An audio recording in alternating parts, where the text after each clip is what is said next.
السلام علیکم۔ بہت شکریہ ڈاکٹر اسد اللہ صاحب۔ اور ایک بات انہوں نے آخر میں مینشن کی کہ ہم مشکور کے وقت دیا، کسی بھی مدرسے آنا یا مدارس کے طلبا کو وقت دینا یہ فرض ہے مجھ پہ۔ اس میں شکر گزاری والی کوئی بات نہیں، کیونکہ میں مدرسے کا ہی پڑھا ہوا ہوں اور مدرسے نے ہی مجھے بنایا ہے۔ اس بات کا میں برملا بار بار اعتراف بھی کرتا ہوں کہ اگر میں مدرسے میں نہ پڑھا ہوتا تو آج میں کبھی بھی اس جگہ پہ نہ ہوتا۔ بے شک اسکول کالجز ہمارے کلاس میں جب ہم لا کر رہے تھے تو 100 لڑکے آئے تھے پاکستان کے مختلف ٹاپ اسکولوں سے آئے تھے، اور میں سب سے آخر میں پہلے سال جو ہے میرے تو شمار کسی گنتی میں بھی نہیں تھا، لیکن میں نے ان سب کو کراس کیا اور ٹاپ ٹاپ اسکولوں کے سب پیچھے رہ گئے، اور اللہ پاک کا شکر ہے کہ آج صرف اپنی پوری کلاس میں صرف میں ہی پی ایچ ڈی ہوں۔ تو یہ مدرسے کی برکت ہے۔ تو اچھا، اگر میں کڑا ہو جاؤں کوئی مسئلہ تو نہیں؟ ٹھیک ہے۔ آ، آج صبح آپ لوگوں نے کافی کچھ جانا ہوگا، نہیں نہیں بیٹھے بیٹھے بیٹھے بیٹھے۔ آج صبح کافی کچھ آپ لوگوں نے بین الاقوامی قانون کے حوالے سے یا انٹرنیشنل لا کے حوالے سے جو ہے کس طرح وہ کام کرتے ہیں، کہاں کہاں چیزیں ممالک کے اوپر جو ہے وہ اپلائی ہوتی ہے، اور ظاہر سی بات ہے اقوام متحدہ کے نیچے بہت ساری چیزیں چل رہی ہوتی ہیں، اور کچھ ممالک کے اوپر اپلائی ہو رہی ہوتی ہیں اور کچھ کمپلسری، کچھ نان بائنڈنگ صورتحال میں۔ اور ایک چیز ڈاکٹر اسد اللہ صاحب نے مینشن کی کہ یہ مسلمانوں کے اوپر ایک تلوار لٹک رہی ہے، جہاں پہ ان کا دل چاہتا ہے وہ اپلائی کرتے ہیں، جہاں پہ نہیں چاہتا تو 1 لاکھ انسانوں کی شہادت بھی نظر نہیں آتی۔ میں چاہوں گا یہ آخر میں کوئی سوال کرے، کیونکہ میں آج اس سے تھوڑا سا ہٹ کے جاؤں گا کہ اس کی بنیادی وجہ کیا ہے۔ جو ہیومن رائٹس کا ڈسکورس یا انسانی حقوق جس کو ہم کہتے ہیں، اگر میں آپ لوگوں سے خود ایک سوال کروں کہ جب آپ لوگ انسانی حقوق سنتے ہیں اخبار میں، ٹیلی ویژن پہ، فیس بک وغیرہ پہ، تو آپ لوگوں کے مائنڈ میں کیا آتا ہے؟ مغربی ایجنڈا آتا ہے، یا مسلمانوں کو دبانے کا کوئی سسٹم آتا ہے، یا اس کے علاوہ کوئی ایسے پازیٹیو چیز بھی آتی ہے کہ ہاں یہ بھی ہو سکتا ہے انسانی حقوق؟ پھر ہم آگے جائیں گے کہ یہ ہے کیا اصل میں۔ تو کوئی مجھے بتائیں ذہن میں کیا آتا ہے؟ پازیٹیو بھی ایک دو بتائیں، نیگیٹو بھی بتائیں۔ نیگیٹو تو ایک یہ ہو گیا کہ مسلمانوں کو دبانے کی چیز ہے، ٹھیک ہے، اور پازیٹیو اس میں کیا آتا ہے؟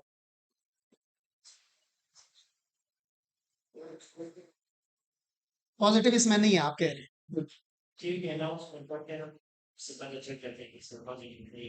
یعنی آپ اس بات کو مانتے ہیں کہ یہ مکمل مغربی ایجنڈا ہے؟ مکمل مطلب ٹھیک ہے وہ، اس کے علاوہ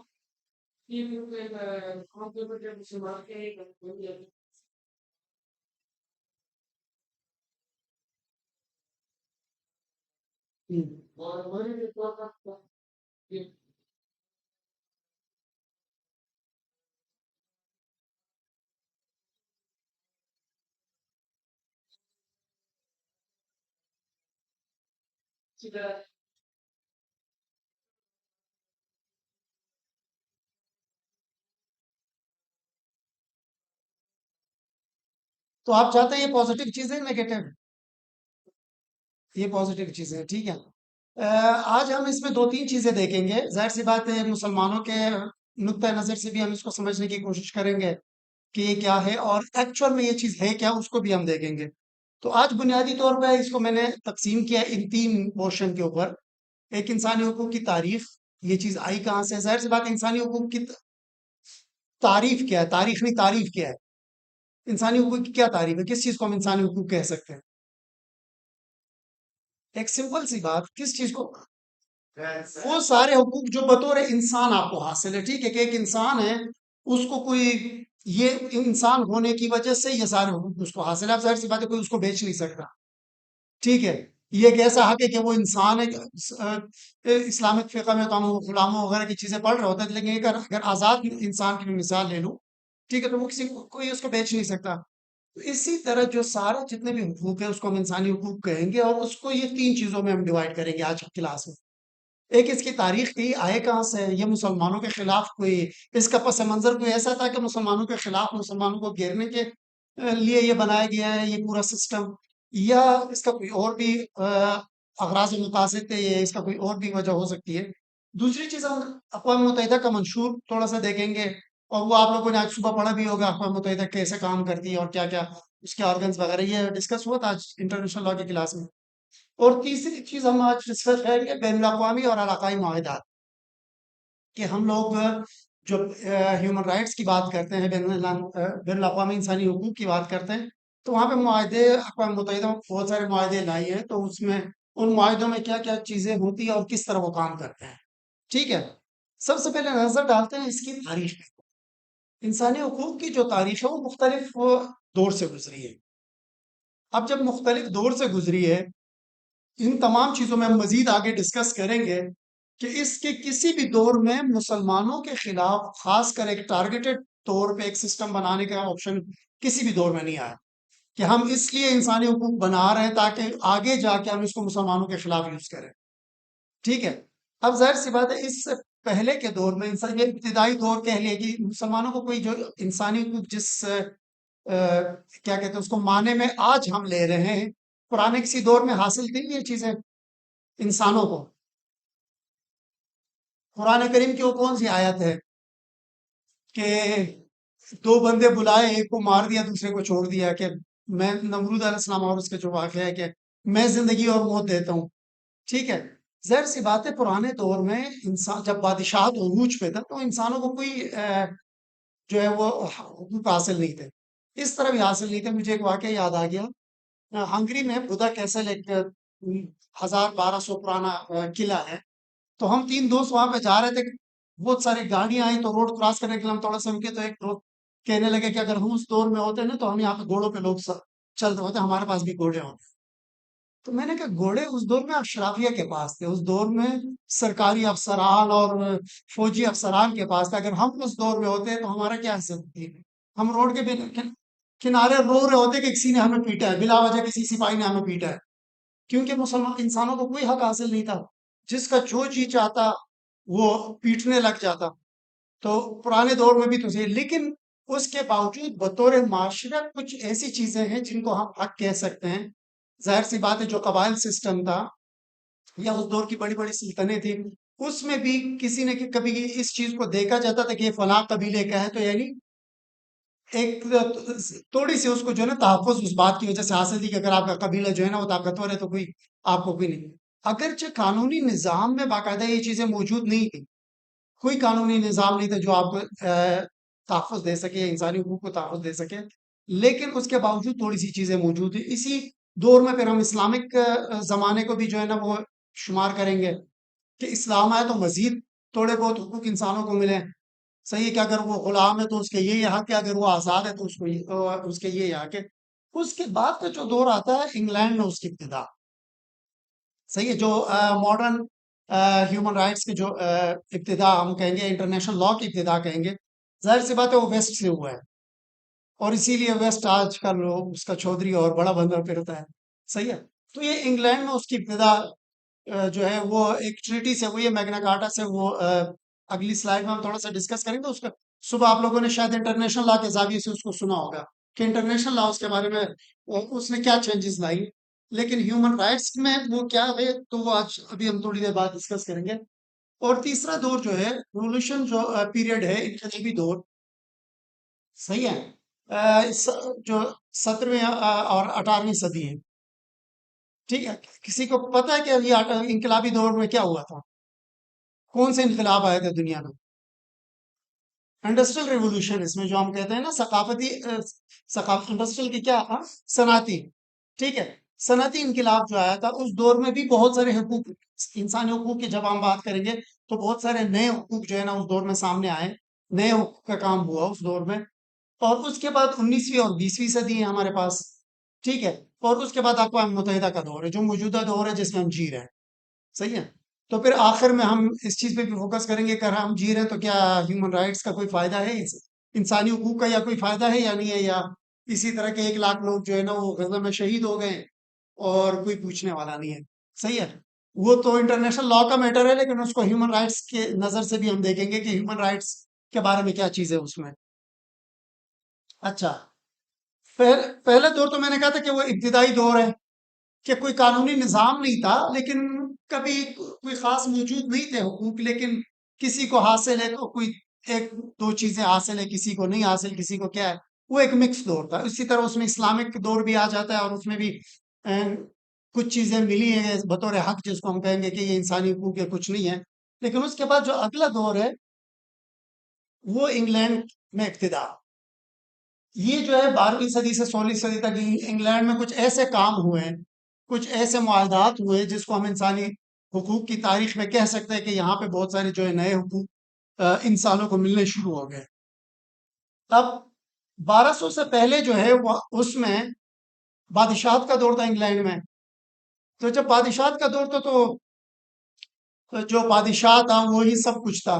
نہ جو قانون تھا وہ بھی بادشاہ کی مرضی تھی، اور جو اس کو اپلائی کرنے کے طریقے تھے وہ بھی بادشاہ کی مرضی تھے. تو اس دور میں بادشاہ نے پھر کیا کیا؟ بادشاہ نے لڑائی شروع کر دی جاگیرداروں کے ساتھ، زمینیں وغیرہ ہتھیانا اور یہ چیزیں کرنا. تو جاگیردار اس سے تنگ آ گئے. جب بادشاہ اور جاگیرداروں کی آپس میں لڑائی ہوئی، وہ دو بیلوں کی لڑائی سے خیر برآمد ہوا. ٹھیک ہے، ایک طرف بادشاہ تھے، دوسری طرف جاگیردار تھے. بنیادی لڑائی ان کی اس بات پہ تھی کہ جو جاگیردار تھے وہ بادشاہ تھا، وہ زمینیں وغیرہ اور چیزیں وغیرہ لینا چاہ رہا تھا، ظاہر سی بات ہے اس کی بھی اپنی ضروریات تھیں. جاگیردار تھوڑے سے پاورفل تھے، انہوں نے اس چیز پہ ریزسٹ کرنا جو ہے نا شروع کر دیا. تو اس میں پھر ان کے درمیان ایک معاہدہ ہوا ہے میگنا کارٹا جس کو کہتے ہیں. انٹرنیشنل لا کے حوالے سے اس کو آپ الگ نظریے سے دیکھیں گے، لیکن جب ہم ہیومن رائٹس کی بات کریں گے تو اس معاہدے نے بادشاہ کو قانون کے تابع بنا دیا. ٹھیک ہے، کہ بادشاہ بھی قانون کے تابع ہوتا ہے، قانون سے اوپر کی کوئی چیز نہیں ہوتی. اچھا، اس بارے میں مجھے یہ جو بادشاہ قانون کے تابع ہوتا ہے، اس بارے میں ایک سوال مجھے جو ہے وہ بہت زیادہ تنگ کرتا ہے. آپ لوگ سارے تخصص کے لوگوں میں صرف سوال رکھ رہا ہوں، کبھی ہو سکتا ہے مفتی صاحب کے ذریعے مجھے اس کا جواب ملے. کہ جو ہم کہتے ہیں کہ بادشاہ قانون کے تابع نہیں ہوتا، اسلامی تعلیمات میں تو تابع ہوتا ہے. ٹھیک ہے، جو ہمارا دور ہے اسلام کا. لیکن کیا جو ہمارے جو بادشاہ گزرے ہیں، جو سلطنتیں گزری ہیں خلفائے راشدین کے زمانے کے بعد کی میں بات کر رہا ہوں، کیا وہ خود کو قانون کے تابع سمجھتے تھے؟ کیا جب ہم اسلامی تاریخ پڑھتے ہیں، ہم کہنے کو تو جو ہے نا ہم کہہ دیں گے کہ ہمارا ماضی بہت تابناک ہے، ٹھیک ہے، لیکن جو ہمارا بادشاہ لیول کا بندہ نیچے کی میں بات نہیں کر رہا تھا، تو خلفائے راشدین کے دور میں بہت ساری ہمیں مثالیں ملتی ہیں، یہودی کے اگینسٹ جو ہے نا مقدمے کی مثال ملتی ہے، باقی چیزیں ملتی ہیں. لیکن جو بادشاہت کا دور اسلام کے اوپر آیا، اسلامی سلطنتوں کے اوپر آیا، تو کیا بادشاہ قانون کے تابع ہوتا تھا؟ اگر بادشاہ قانون کے تابع تھا، جس طرح اسلامک ٹیچنگ ہے، تو پھر جتنے بھی ظالم گزرے ہیں، حجاج ابن یوسف گزرے ہیں، باقی گزرے ہیں، سینکڑوں لوگ قتل کر رہے ہیں، کوئی پوچھنے والا نہیں ہے، نہ قانون ہے نہ کوئی نظام ان کو روک سکتا ہے. یا شاید یہ چیز میں نے کبھی نہیں پڑھی ہوگی کہ کسی قانونی نظام نے ان کو روکا ہو، اس کا ہاتھ روکا ہو کہ یہ آپ غلط کر رہے ہیں.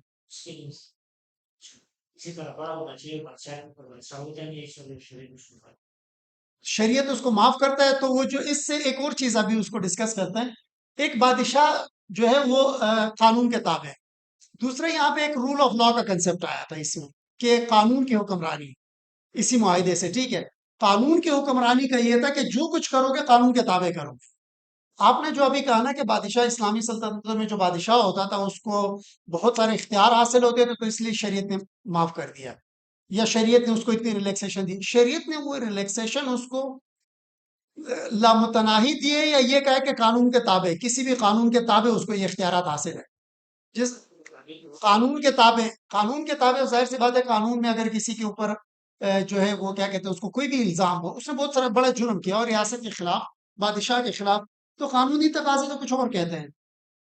قاضی کے سامنے پیش ہوگا، دلائل آئیں گے، چیزیں آئیں گی، لیکن وہاں پہ وہ چیزیں ہمیں نظر آتی ہیں.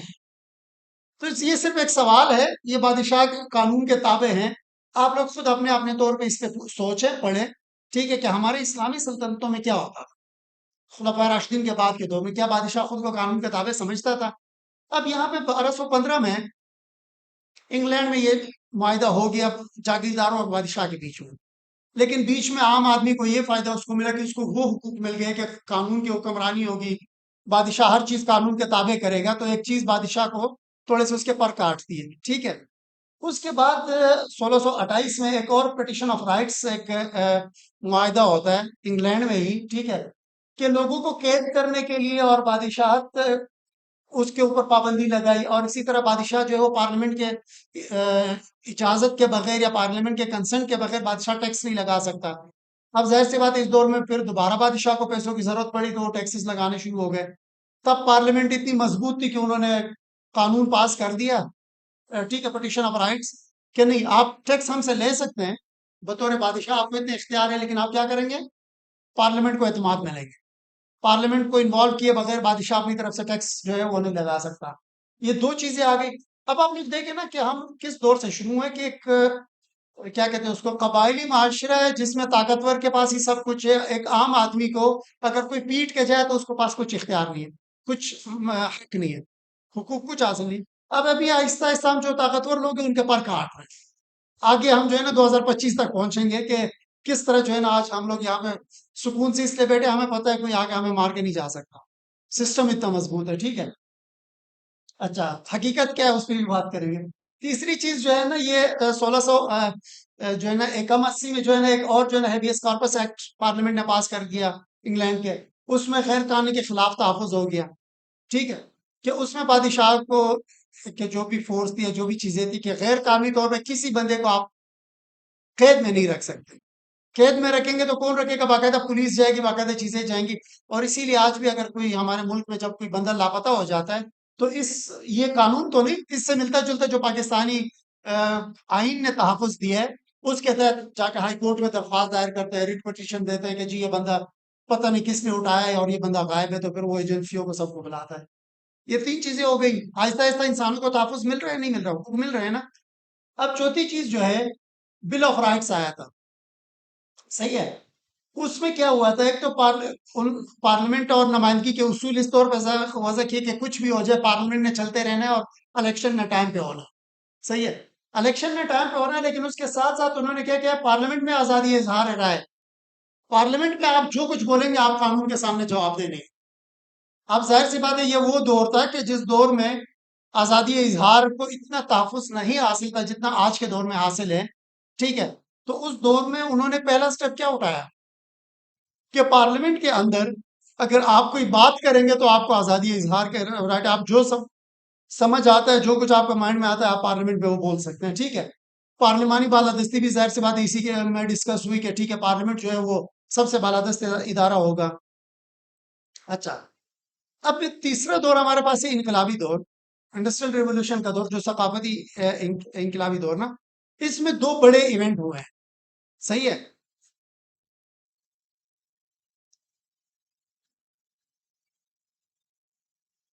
اچھا، اس میں دو بڑے ایونٹ ہوئے، ایک تو U S declaration of independence, امریکی کی آزادی۔ اب امریکہ کی آزادی وہ ہیومن رائٹ سے ڈائریکٹ تو کوئی اتنا کوئی بات نہیں کہ ڈائریکٹ اس سے متعلق کوئی چیز ہو، لیکن اس جو ڈکلیریشن میں ایک بات کی گئی تھی کہ تمام انسان برابر پیدا ہوئے ہیں، اسی لیے ہمیں آزادی چاہیے، ٹھیک ہے، کہ تمام انسان برابر پیدا ہوئے ہیں۔ تو اب یہ وہ کنسپٹ ہے جو بعد والے جتنے بھی جو ہے نا جو اقوام متحدہ کے تحت جتنے بھی جو معاہدے وغیرہ بین الاقوامی سطح پہ ہوئے ہیں ان سب میں یہ چیزیں پھر اب یہاں سے چل پڑی، ٹھیک ہے۔ اچھا، اس سے پہلے اگر میں ایک سوال کروں کہ اسلام نے کیا کہا ہے؟ تمام انسان برابر پیدا ہوئے ہیں، اسلام نے اس بارے میں کچھ کہا؟ ہاں، کیا کہا ہے؟ رنگ و نسل وغیرہ نہیں دیکھا جائے گا، وہ ایک معاہدہ بھی ہے اقوام متحدہ کا، وہ ہم ڈسکس کریں گے، لیکن اس کے علاوہ برابری کی تو بات تو نہیں ہے نا اسلام میں، یا ہے؟ بالکل ہی برابر، جنس کے بجائے صرف انسان پہ فوکس کرے، جنس نہیں۔ ظاہر سی بات ہے اس دور میں اسلامک جو ٹیچنگ جتنی میری انڈرسٹینڈنگ ہے، آپ مفتی حضرات موجود ہیں میرے جو ذکر ہے، ظاہر سی بات ہے اسلام نے چونکہ غلامی کو جائز قرار دیا تھا تو ظاہر سی بات ہے ایک ہی معاشرے میں بھی سب کے برابر حقوق تو نہیں تھے۔ آزاد مرد کے حقوق اسلام نے الگ ذکر کیے اور غلام مرد کے حقوق الگ ذکر کیے ہیں، ٹھیک ہے۔ لیکن یہاں سے یہ چیز جو ہے نا امریکی اعلان آزادی میں کہا گیا کہ تمام انسان برابر ہے۔ اب یہاں اس کے بعد جو ہے نا وہ آہستہ آہستہ غلامی وغیرہ کا چیزیں بھی جو ہے نا وہ دنیا سے ختم ہوئی، اور اس میں کیا ہوا وہ تھوڑی دیر بعد دیکھتے ہیں۔ دوسری چیز آئی کہ فرانسیسی انقلاب کا اعلامیہ، ٹھیک ہے۔ اب جو کیا declaration of rights and man and citizen, یہ فرانس میں، اور اس میں بھی مساوات، آزادی اور آزادی اظہار، یہ ساری باتیں اس میں بھی دوبارہ ہو گئی۔ اب اس کے بعد انسانی حقوق میں جو ہے وہ 19ویں اور 20ویں صدی آتی ہے۔ 19ویں اور 20ویں صدی میں ایک صنعتی انقلاب ہے، ٹھیک ہے۔ اچھا، یہ جو تھا یہ صنعتی انقلاب میں کہہ رہا تھا انقلابی دور، یہ اس سے پہلے جو انقلابات جو جس طرح انقلاب فرانس کی تاریخ ہے، ٹھیک ہے، اور امریکہ کی آزادی ہے، یہ وہ دور ہے، اور اس کے بعد یہ صنعتی آزادی جو ہے نا 19ویں صدی کی بات ہے۔ صحیح ہے، 1800 میں۔ اچھا، صنعتی آزادی میں کیا ہوا کہ ایک معاشرہ جو ہے، وہ پورا معاشرہ وہ دیہاتوں سے، اکثریت دیہاتوں سے اٹھ کے شہروں کی طرف آنی شروع ہو گئی، کیونکہ کمپنیاں کارخانے وغیرہ بننے شروع ہو گئے، تو انسان نے جو ہے وہ زراعت اور ان چیزوں پہ انحصار کرنے کے بجائے کارخانوں کی طرف چیزیں بنانے اور مینوفیکچرنگ کی طرف جو ہے کوشش شروع کر دی۔ اب اس میں ایک بہت بڑی خرابی نے جنم لے لی۔ خرابی نے اس طور پہ جنم لے لی کہ جو اس سے پہلے کا دور تھا، صنعتی آزادی سے پہلے کا دور تھا، انسان، خواتین گھر بر سنبھالتی تھی، صحیح ہے، اور مرد جو ہے کھیتی باڑی وغیرہ کرتے تھے، خواتین ہاتھ بٹا دی تو ٹھیک ہے، نہیں جس طرح ہمارے یہاں دیہاتوں وغیرہ میں ہوتا ہے۔ لیکن جب صنعتی انقلاب آیا، کارخانے لگے، باقاعدہ جو ہے نا 12 12 18 18 گھنٹے کی شفٹ لگانی پڑی، صحیح ہے، 15 15 گھنٹے کی شفٹ لگانی پڑی۔ اب یہاں پہ اتنی جو کام کرنے کی آزادی تو تھی عورتوں کو، اب یہاں کے عورت نے کیا کیا، عورت نے بھی کام شروع کر دیا۔ جب عورت نے بھی کام شروع کر دیا تو وہ بیچاری بیچ میں پس گئی، پس اس طور پہ گئی کہ وہ 12 گھنٹے 15 گھنٹے کارخانے میں شفٹ لگے، اور گھر آ کے بچوں کو سنبھالنا اور شوہر کو سنبھالنا بھی عورت کی ذمہ داری تھی۔ یہ تو آہستہ آہستہ پھر کر کے وہ ذمہ داری بھی تقسیم کر دی گئی، لیکن آپ لوگ تصور کریں کہ ایک جو ہے 18ویں صدی کا ایک معاشرہ دیہات سے اٹھ کے شہر آیا ہے۔ دیہات میں تو ان کی رسپانسبلٹی الگ الگ تھی کہ مرد جو ہے وہ کھیتی باڑی اور وہ بڑے بڑے کام کرے گا، اور عورت بچے اور باپ جو شوہر کو سنبھالے گی۔ لیکن جب اس کی طرف آ گئے، شہر کی طرف آ گئے، کارخانوں میں کام کرنے لگ گئے، کام تو دونوں کر رہے ہیں، لیکن جو ایکسٹرا ذمہ داری تھی، پورا گھر سنبھالنا، کھانا پکانا، چیزیں کرنا، وہ عورت کے اوپر ہی رہ گئی، ٹھیک ہے۔ اب جب وہ عورت کے اوپر رہ گئی تو عورت پس گئی، ایک سائڈ پہ پس گئی، دوسری طرف قوانین جو حقوق تھے وہ اتنے مضبوط نہیں تھے کہ عورت کو اس چیز سے تحفظ دیتے۔ عورت اگر مار پیٹ، تشدد اور اس میں مر بھی جاتی نا، تو 12 ماہ یا 15 ماہ جو ہے شوہر کو قید ہو جاتی کہ ٹھیک ہے، حادثاتی موت ہو گئی۔ اسی دورانیے میں عورتوں کے حقوق کی جو ہے نا وہ تحریکیں اٹھی۔ اسی دورانیے میں غلاموں سے جو ہے نا وہ زیادہ کام کرایا جاتا تھا۔ ظاہر سی بات ہے کہ تب تک غلاموں کے جو ہے نا وہ اتنے حقوق نہیں تھے، کیا کہتے ہیں اس کو، ان کو حاصل نہیں تھے۔ تو اب ظاہر سی بات ہے، غلام کسی کے ہاتھ میں آ کے میں نے تو تجھے خریدا ہے، چلو اب 20 گھنٹے کام کرو، 18 گھنٹے کام کرو۔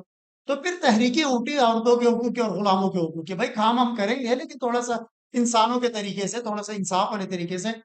اس دور میں خواتین کے تحفظ کے لیے کافی ساری قانون سازی ہوئی ویسٹ میں، ٹھیک ہے، مغرب میں۔ وہ قانون سازی پھر کیا ہوئی، سب جس طرح اس دور میں یہ بھی تھا کہ جو ہے نا سب سے پہلے جو مار پیٹ تھا اس کے اوپر سزائیں تھوڑی سی بڑھا دیں، کہ مار پیٹ کے دوران اگر اس کو کوئی ہاتھ ٹوٹتا ہے، کوئی ناک اس کا توڑ دیتا ہے، اس طرح جو ہے نا کوئی آنت اس کا ضائع کر دیتا ہے، تو سزائیں تھوڑی سی بڑھا دی۔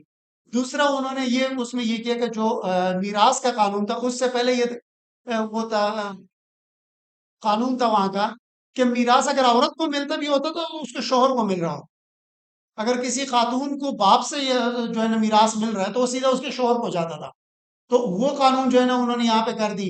اور اسی دور پہ انہوں نے جو پرسنل لا ہے، جو ذاتی جو نکاح طلاق وغیرہ کا جو قوانین ہے، وہ کلیسا سے، چرچ سے لے کے کس کو دے دیے انہوں نے، عدالتوں وغیرہ کو، اس کے اوپر تھوڑی سی قانون سازی کر دی کہ تاکہ طلاق وغیرہ کا سسٹم تھوڑا سا نرم ہو جائے۔ وہ چیز انہوں نے جو ہے نا وہ پادریوں سے اور چرچ سے لے کے جو ہے نا ملکی نظام میں لانے کی کوشش کی۔ اب یہ ساری وہ چیزیں ہیں جو انسانی حقوق میں، جس سے عورت بطور انسان محفوظ رہ سکی۔ عورتوں کے ساتھ ظاہر سی بات ہے، جس طرح میں نے ابھی مینشن کیا کہ ایک طرف وہ 12 گھنٹے کی اور 14 گھنٹے کی شفٹ لگا رہی ہے جو ہے نا وہ کارخانے میں، گھر آ کے ٹوٹل جو گھر کی ذمہ داری اس دور سے پہلے کی تھی اس کے اوپر، ٹھیک ہے، جو دیہاتی میں زندگی میں ایک ذمہ داری تھی وہ ٹوٹل ذمہ داری بھی نبھا رہی ہے۔ تو یہ چیزیں تھوڑی سی بیلنس کرنے کی کوشش کی گئی، اور عورتوں کو حقوق دیے گئے اس دور میں۔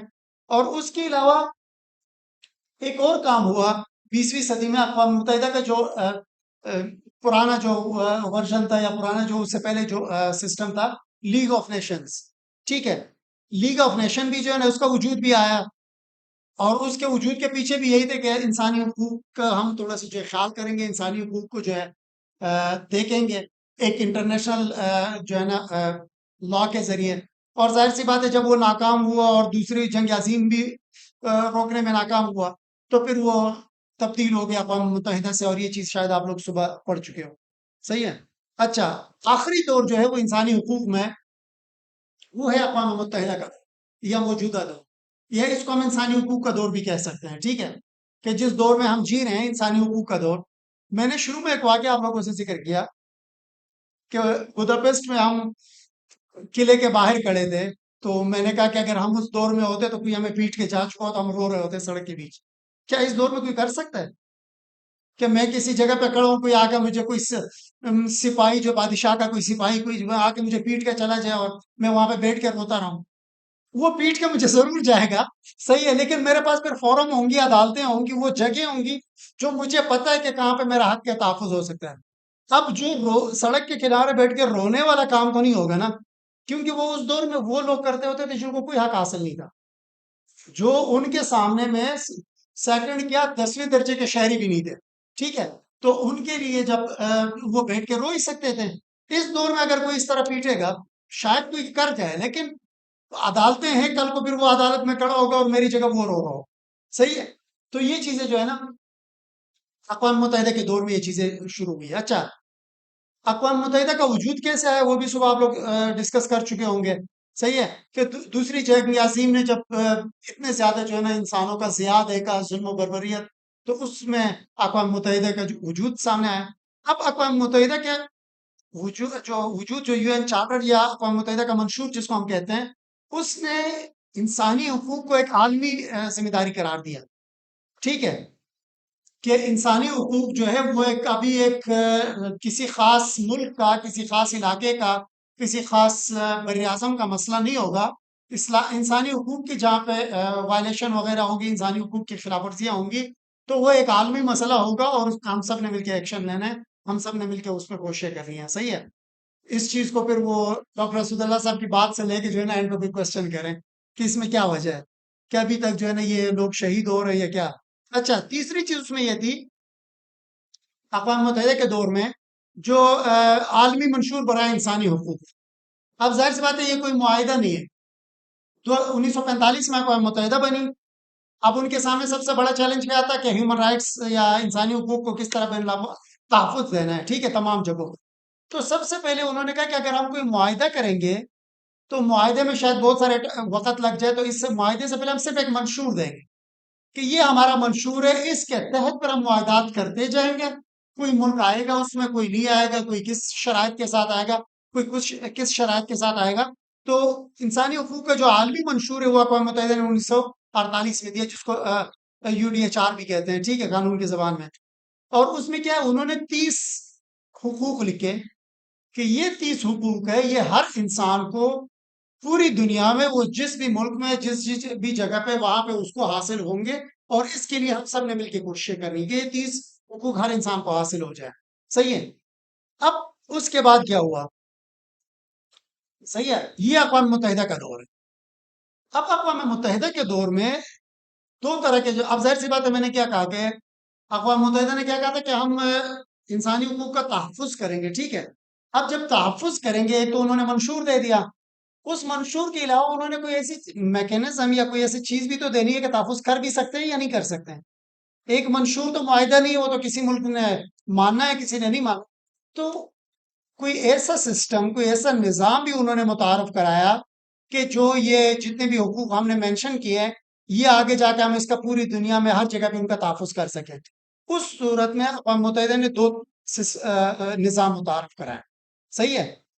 ایک نظام جو تھا وہ تھا جس کا وجود اقوام متحدہ کے منشور سے وجود میں آیا، جو بنا ایک وہ نظام جو اقوام متحدہ کے منشور سے بنا.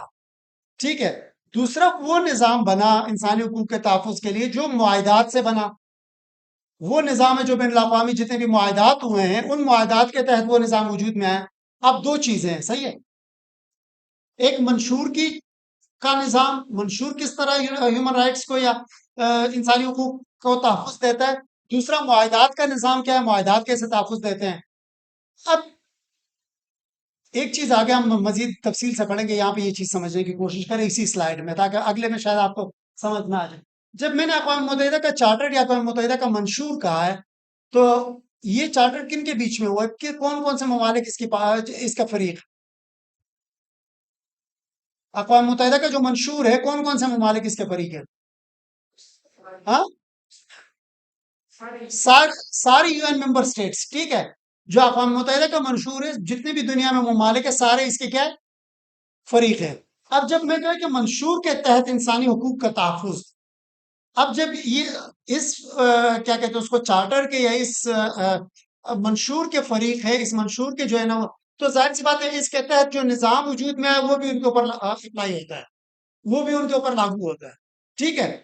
دوسری طرف معاہدات کے تحت جو نظام سامنے بنا ہے، اس میں جو ہے نا وہ ظاہر سی بات ہے اگر کوئی ملک کسی معاہدے کا فریق ہے تو اس کے اوپر وہ نظام اپلائی ہوگا، فریق نہیں ہے تو اپلائی نہیں ہوگا، ٹھیک ہے۔ یہ دو سسٹم ذہن میں رکھنا بہت ضروری ہے، ٹھیک ہے۔ ایک ہے منشور کا اور دوسرا ہے معاہدات کا سسٹم۔ اب جب میں نے منشور کا سسٹم کہا، اب منشور کے سسٹم کے جو ادارے ہیں وہ آگے ہم پڑھیں گے۔ جو منشور کے سسٹم ہے، ان اداروں نے اگر کسی ملک کے بارے میں کوئی رپورٹ دے دی، اس ملک کے بارے میں کوئی چیزیں دے دی، تو پھر وہ ملک یہ نہیں کہہ سکتا کہ یہ تو میں اس کا فریق نہیں ہوں یا یہ مجھ پہ اپلائی نہیں ہوں، اگرچہ قانونی حیثیت دونوں کی تھوڑی سی الگ ہے۔ اس کی جو قانونی حیثیت ہے وہ بالکل اپلائی ہوتی ہے معاہدات والی۔ جو منشور کے تحت جو نظام آیا ہے وجود میں وہ اپلائی نہیں ہوتی، لیکن وہ ایک انٹرنیشنل پریشر آپ کے اوپر ڈال دیتی ہے کہ اگر اقوام متحدہ کے منشور کے تحت آپ کے خلاف کوئی رپورٹ آئی ہے، آپ یہ نہیں کہہ سکتے کہ ہم تو اس کے جو ہے نا فریق وہ نہیں۔ اب آسان سی بات ہے کہ وہ لے لیتے ہیں، کیا کہتے ہیں اس کو، شادی کی عمر لے لیتے ہیں، ٹھیک ہے۔ اقوام متحدہ کی جو ہے نا چیزوں میں شادی کی عمر کم سے کم 18 سال، وہ چیزیں مینشن ہیں۔ اب اگر ایک پاکستان نے اس پارٹی کا جو ہے نا وہ سائن کیا ہے، لیکن کچھ کیا کہتے ہیں اس کو، شرائط تو میں نہیں کہوں گا، کچھ قیودات کے ساتھ وہ اس پارٹی کا پاکستان جو ہے نا وہ پارٹی ہے، لیکن اب اگر پاکستان نے ہم فرض کر لیتے ہیں کہ 18 سال والی ایج پہ پاکستان نے جو ہے وہ لگا دیے، قید لگا دیے، ریزرویشن لگا دیے، ٹھیک ہے۔ اگر منشور کے تحت کوئی جو ہے نا کوئی رپورٹ پاکستان کے اگینسٹ آتی ہے کہ پاکستان کے فلاں ٹرائبل ایریا میں 5 5 سال کی یا 8 8 سال کی بچیوں کی شادیاں ہو رہی ہیں، یہ انسانی حقوق کی جو ہے نا وہ خلاف ورزیاں ہو رہی ہے، اس کے اوپر بات کی جانی چاہیے۔ اب پاکستان یہ نہیں کہہ سکتا کہ 18 سال والی شک پہ تو چونکہ میں نے قید لگائی ہے، میں نے ریزرویشن دی ہے، لہٰذا یہ مجھ پہ اپلائی نہیں ہوتی، کیونکہ یہ وہ سسٹم، اس سسٹم کے تحت یہ چیز آ رہی ہے جو پاکستان کے اوپر کیا ہے، اپلائی ہے۔ اب اگر یہی بات وہاں کی کوئی کمیٹی کہے گی تو پھر اس کی وہ ورت نہیں ہوگی جو کیونکہ پاکستان نے ریزرویشن وغیرہ دی ہے۔ ایک سمپل سی مثال سے میں نے سمجھا ہے، آگے ہم معاہدات میں دیکھیں گے کہ کون سی چیز کہاں پہ فال کر رہی ہے، صحیح ہے۔ تو منشور والی چیزیں جو ہے وہ سب پہ لازم ہے، اور جو تحفظ کا سسٹم ہے، اور معاہدات والا جو ہے وہ سب پہ لازم نہیں ہے۔ اچھا، اب منشور کے تحت جو ہے وہ چیزیں آتی ہیں، ٹھیک ہے۔ یہ اس کا دائرہ کار بہت وسیع ہے، اور یہ سب رکن ممالک اس کے ماتحت ہے، ٹھیک ہے۔ جو اقوام متحدہ کا جو منشور ہے اس کے تحت جو نظام وجود میں آیا، صحیح ہے۔ اچھا، یہ اسی سے نکلتا ہے، اور یہ وہ ادارے ہیں جو اقوام متحدہ کے منشور کے تحت بنے ہیں۔ یہ چیز ابھی ہم نے ڈسکس کی کہ یہ جو نظام ہے، ظاہر سی بات ہے ہر نظام کے لیے ادارے ہوتے ہیں، مختلف نام ہوتے ہیں، وہ اقوام متحدہ کے جو منشور ہے انہی نے کہا کہ یہ چیزیں ہونی چاہیے۔ آپ نے منشور کا جو ہے نا وہ سائن کیا ہے، منشور کو مانا ہے، تو وہ ساری چیزیں بھی آپ کے اوپر لاگو ہوں گی۔ اب اس منشور کے تحت جو اہم ادارے ہیں وہ کیا ہے، اور ان کا وہی بات ہے کہ اس کا مقصد مانیٹرنگ اور ڈائلاگ ہے۔ قانونی طور پہ وہ آپ کے اوپر اتنے جو ہے نا وہ لازمی نہیں ہے جس طرح معاہدات والے سسٹم کے تحت ہے۔ اچھا، یہ اس میں ہیومن رائٹس کاؤنسل ہے، یہ اقوام متحدہ کا ایک ذیلی ادارہ ہے، ٹھیک ہے۔ ہیومن رائٹس کاؤنسل 2006 میں اس نام سے بنا ہے، پہلے کمیشن کے نام سے کام کرتا تھا، صحیح ہے۔ اچھا، یہ رپورٹس دیکھتے ہیں، جو بھی ریاستیں آپس میں رپورٹس وغیرہ شیئر کرتی ہے کہ جی ہمارے ملک میں ہیومن رائٹس کی یہ سچویشن ہے، ہم نے یہ نئی قانون سازی کی ہے، اور یہ چیزیں ہم نے اس میں جو ہے نا ایڈریس کی ہے۔ یہ ساری چیزیں رپورٹس ہر ملک جو ہے وہ پابند ہے کہ وہ اقوام متحدہ کے پاس جمع کرائے، اور جب یہ انسانی حقوق کی رپورٹ اقوام متحدہ کے پاس جاتی ہے تو یہ جو ہیومن رائٹس کاؤنسل ہے یہ دیکھتا ہے ان رپورٹس کو، ٹھیک ہے۔ دوسرا جو ہے اس ادارہ جو ہے وہ اسپیشل پروسیجر اس کو کہتے ہیں، وہ یہ ہے کہ ماہرین اور خصوصی نمائندے جو اقوام متحدہ ہے وہ بھیجتی ہے مختلف ممالک۔ کبھی کبھار ماہرین اور خصوصی نمائندے منتخب کر کے ان کو کوئی خاص ٹاسک دیا جاتا ہے کہ آپ نے اس چیز پہ کام کرنا ہے۔ اب وہ جو کام کر کے رپورٹ دیں گے وہ ہر ملک کے اوپر لازم ہے، ٹھیک ہے۔ اور دوسری بات یہ کبھی کبھار وہ خصوصی نمائندے اور جو ماہرین جو ہے وہ کسی ملک کے لیے اپوائنٹ کرتے ہیں کہ آپ نے جا کے پاکستان میں جو ہے نا ہیومن رائٹس کی سچویشن دیکھنی ہے. اب پاکستان میں ہیومن رائٹس کی وہ سچویشن جو بن کے جائے گی اقوام متحدہ میں، تو اس کی جو ہے نا وہ جو ڈاکومنٹ بنے گا اس کی حیثیت اس سسٹم کے تحت آئے گی، اس نظام کے تحت آئے گی. پاکستان کے اوپر قانونی طور پہ ماننا تو لازمی نہیں ہے، لیکن پریشر ضرور بنے گا پاکستان کے اوپر بین الاقوامی طور پہ. ٹھیک ہے. تو اور اسی طرح کبھی کبھار ان کو کوئی خاص ٹاسک دیا جاتا ہے. صحیح، جس طرح کہ آپ نے جو ہے نا ٹارچر کے اوپر جو ہے نا آپ نے رپورٹ بنانی ہے، 2-3 ماہرین کو اقوام متحدہ نے ٹاسک دے دیا. صحیح ہے. کہ آپ نے جسمانی جو ظلم ہے، جسمانی جو چیزیں ہیں، ان کے اوپر کوئی رپورٹ بنانی ہے. اب اس رپورٹ میں اگر یہ آ جاتا ہے کہ کیا کہتے ہیں کہ افغانستان میں طالبان جو ہے وہ درے لگاتے ہیں، کوڑے لگاتے ہیں. ٹھیک ہے. اور یہ کوڑے لگانا جو ہے یہ جسمانی تشدد میں آتا ہے، یہ ٹارچر میں آتا ہے، یہ اقوام متحدہ کے جو ہے نا نظام کے تحت یا اقوام متحدہ کے معاہدوں کے تحت جائز نہیں، مطلب اس کی گنجائش نہیں ہے. ٹھیک ہے. اب جب یہ رپورٹ جائے گی اقوام متحدہ میں تو پھر اس صورت میں افغانستان کی جو گورنمنٹ ہوگی اس کے لیے اس رپورٹ سے پریشر بنے گا. اگرچہ وہ یہ نہیں کہہ سکتے کہ ہم نے جو ٹارچر کا جو معاہدہ ہے ہم اس کے پارٹی نہیں ہے، ہم نے وہ سائن ہی نہیں کیا تو ہم جسمانی تشدد کر سکتے ہیں. صحیح ہے. لیکن نہیں، کیونکہ یہ وہ نظام ہے جس کا آلریڈی آپ پارٹ ہے. ٹھیک ہے. اچھا، اس کے تحت ایک تیسرا ادارہ ہے کہ human rights commissioner of the human rights, اقوام متحدہ کا مرکزی دفتر برائے انسانی حقوق. اس کا کام بھی وہی ہے کہ یہ بالکل سپروائز کرتا ہے سب کو. ٹھیک ہے. جتنے بھی یہ ادارے کام کرتے ہیں، جتنے بھی جو معاہدات ہوتے ہیں، معاہدات کے تحت جو کمیٹیاں بنتی ہیں، یہ سب کو یہ ادارہ دیکھتا ہے. ٹھیک ہے. اب یہ منشور کے تحت یہ وہ چیزیں ہیں، یہ 3 چیزیں وہ ہیں جو ہر دنیا کے ہر ملک کے اوپر لازمی ہے. ٹھیک ہے. دنیا کا کوئی بھی ملک نہیں کہہ سکتا کہ یہ 3 جو ہے نا وہ یہ رپورٹ آئی ہے کچھ آیا تو یہ میں کیوں مانوں، میں تو اس چیز کا پارٹ نہیں ہوں. اچھا، اب دوسرا سسٹم کیا تھا، جو دوسرا نظام ہے وہ بین الاقوامی معاہدات کے تحت تحفظ کا نظام. اب بین الاقوامی، اب ایک ظاہر سی بات ہے، اقوام متحدہ کا منشور آیا، منشور نے آپ کو کچھ ادارے دے دیے. صحیح ہے. اب اس کے بعد میں نے کیا کہا تھا کہ یو ڈی ایچ آر جو کیا کہتے ہیں اس کو، جو یو ڈی ایچ آر کو اردو میں کیا کہتے ہیں میں بھول گیا، عالمی منشور. ٹھیک ہے. عالمی منشور جو اقوام متحدہ نے انسانی حقوق کا عالمی منشور دیا ہے، صحیح ہے، وہ میں نے کیا کہا تھا کہ وہ ایک معاہدہ نہیں ہے، وہ ایک منشور ہے، ایک اعلامیہ ہے کہ ٹھیک ہے یہ 30 چیزیں ہیں جس کو ہم نے آگے جا کے تحفظ فراہم کرنا ہے ہر انسان کے لیے. اب وہ 30 چیزوں کے لیے آگے جا کے اقوام متحدہ نے بہت سارے معاہدات لائے ہیں. ہر چیز کا کبھی ایک ہی چیز پہ معاہدہ ہے، کبھی 5-10 ملا کے کوئی معاہدہ ہے، تاکہ جو ہے نا وہ چیزیں ان کو تحفظ حاصل ہو جائے. تو معاہدات کے تحت پھر معاہدات والا جو ہے نا وہ نظام سامنے آیا. اب معاہدات والا جب نظام سامنے آیا، ظاہر سی بات ہے معاہدہ جب اقوام متحدہ ایک معاہدہ سامنے کرتا ہے کہ اس پہ سائن کرو، ممالک جب سائن کرتے ہیں تو آپ مان جاتے ہیں کہ ہاں اس میں جو کچھ ہے وہ میں مانتا ہوں. ٹھیک ہے. تو پھر وہ آپ کے اوپر لازم ہے، قانونی طور پہ بھی لازم ہو جاتا ہے، سوائے یہ کہ اب ایک معاہدے میں 20 چیزیں ہیں. صحیح ہے. 20 آرٹیکل ہے، اس میں آپ کہتے ہیں کہ یہ جو ہر چیز ہے نا اس سے میں ایگری نہیں کرتا، باقی سے میں ایگری کرتا ہوں. یہ ایک چیز میں نہیں مانتا، اس پہ آپ ریزرویشن لگا دیتا ہے، تو یہ بھی آپ کر سکتے ہیں تاکہ زیادہ سے زیادہ لوگ کسی بھی معاہدے کے، زیادہ سے زیادہ ممالک کسی بھی معاہدے کے فریق بنے. کچھ سمجھ آ رہی ہے؟ اوپر اوپر سے جا رہا ہے، پتہ لگ رہا ہے یا لنک کر رہا ہے یا میں کوئی غلط بول رہا ہوں؟ ہاں، صحیح ہے. تو یہ معاہدات کا جو ہے نا نظام بنا، بین الاقوامی معاہدات کا. اچھا، اب یہ نظام انسانی حقوق کے بنیادی معاہدات پیدا کرتا ہے، اس سے پیدا ہوتا ہے. اب بنیادی معاہدات کون سے؟ وہ 9 معاہدے ہیں، وہ آگے جا کے ہم پڑھیں گے. ٹھیک ہے. کہ جو انسانی حقوق کے بنیادی معاہدے شمار ہوتے ہیں. صحیح ہے. اچھا، جب معاہدہ کوئی لاتا ہے، کوئی اقوام متحدہ کوئی معاہدہ لاتا ہے، ہر معاہدے کے لیے ایک اسپیشل کمیٹی بنتی ہے. صحیح ہے. ایک اسپیشل کمیٹی بنتی ہے ہر معاہدے کے ساتھ، اور اس کا کام کیا ہوتا ہے کہ اس معاہدے کے نفاذ کی نگرانی کرے. صحیح ہے. اب کیا کہتے ہیں اس کو، رائٹس آف چائلڈ، بچوں کے تحفظ کا قانون ہے، معاہدہ ہے. اب اس بچوں کے تحفظ کا جو معاہدہ ہے، اسی معاہدے میں ایک کمیٹی بھی بنی ہے جو یہ دیکھے گی کہ اس بچوں کے تحفظ میں جن جن ممالک نے سائن کیا ہے ان کی نگرانی ہو کہ یہ معاہدہ جو ہے وہ نافذ العمل بھی ہے یا نہیں ہے. ٹھیک ہے. اب جس طرح بچوں کے تحفظ کا پاکستان نے سائن کر دیا، اب اس میں لکھا ہے کہ آپ بچے کو جو ہے نا کام نہیں کروا سکتے ہیں. صحیح ہے. بچے سے آپ لیبر ورک نہیں کروا سکتے. اب وہ کمیٹی دیکھے گی، وہ کمیٹی رپورٹ پیش کرے گی کہ وہ جو ہے پاکستان میں سیالکوٹ میں اتنے سارے کارخانے ہیں، وہاں پہ بچے کام کر رہے ہیں یا نہیں کر رہے ہیں۔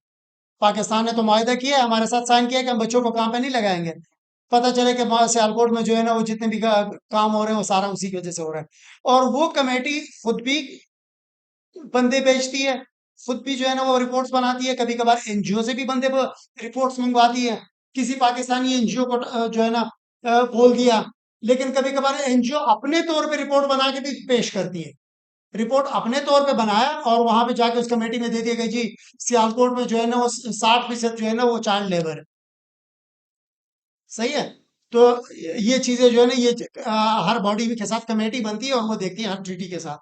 اچھا، اب اس میں اگین وہی بات ہے، صرف وہ ریاستیں جواب دہ ہیں جنہوں نے اس معاہدے پر دستخط اور توثیق کی۔ معاہدے پہ دستخط کرنا وہ آپ کے اوپر لازم نہیں کرتا، توثیق ایک الگ چیز ہے۔ معاہدات کا قانون پڑھ چکے ہو صبح؟ صحیح ہے؟ تو جو توثیق ہوئی جاتی ہے صرف دستخط کا یہ ہوتا ہے کہ آپ ایک ارادہ ظاہر کرتے ہو، تبلیغی جماعت والا ارادہ ہوتا ہے۔ صحیح ہے؟ دستخط کہ ہاں میں یہ کام کروں گا، ٹھیک ہے۔ توثیق کا یہ مطلب ہے کہ وہ نقد جاؤ بستر لے کے آؤ، امیر صاحب کے پاس جو ہے نا وہ وصولی دو اور بستر اپنے سر کے صحیح میں رکھو، تو وہ توثیق ہے، ٹھیک ہے، کہ اب میں نے یہ چیزیں مانی ہی مانی ہے۔ تو اسی طرح جو معاہدے پر دستخط اور توثیق کیے ہوں تو صرف وہ اس نظام کے تحت بن سکتے ہیں، اس نظام کے تحت جواب دہ۔ اچھا، اب یہ وہ بین الاقوامی معاہدات ہیں، ٹھیک ہے۔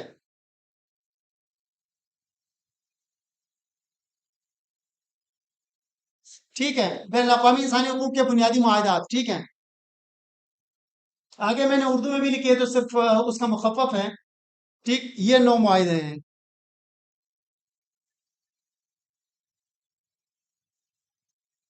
اچھا، پہلا معاہدہ ہے عالمی میثاق برائے شہری و سیاسی حقوق، ٹھیک ہے۔ شہری اور سیاسی حقوق کے اوپر جو ہے بین الاقوامی معاہدہ، یہ 1966 میں ہوا تھا۔ دوسرا ہے عالمی میثاق برائے اقتصادی، سماجی اور ثقافتی حقوق۔ اقتصادی، اکنامک، سماجی، سوشل اور ثقافتی کلچرل رائٹس، ٹھیک ہے۔ یہ دو معاہدے دونوں 1966 میں ایک ہی دن میں آئے تھے۔ اب یہاں پہ ایک چیز دیکھ لیں، 1948 میں وہ یو ڈی ایچ آر آتا ہے، ٹھیک ہے، اور منشور، ٹھیک۔ اور اس کے بعد 1966 میں 2 معاہدے ایک ساتھ آتے ہیں، ٹھیک ہے۔ بیچ میں ایک دوسرا معاہدہ ہے، یہ نیچے نسلی امتیاز والا معاہدہ جو ہے نا یہ ان سے پہلے ہے، 65 میں ہے، اس کو ہم ڈسکس کریں گے، ٹھیک ہے۔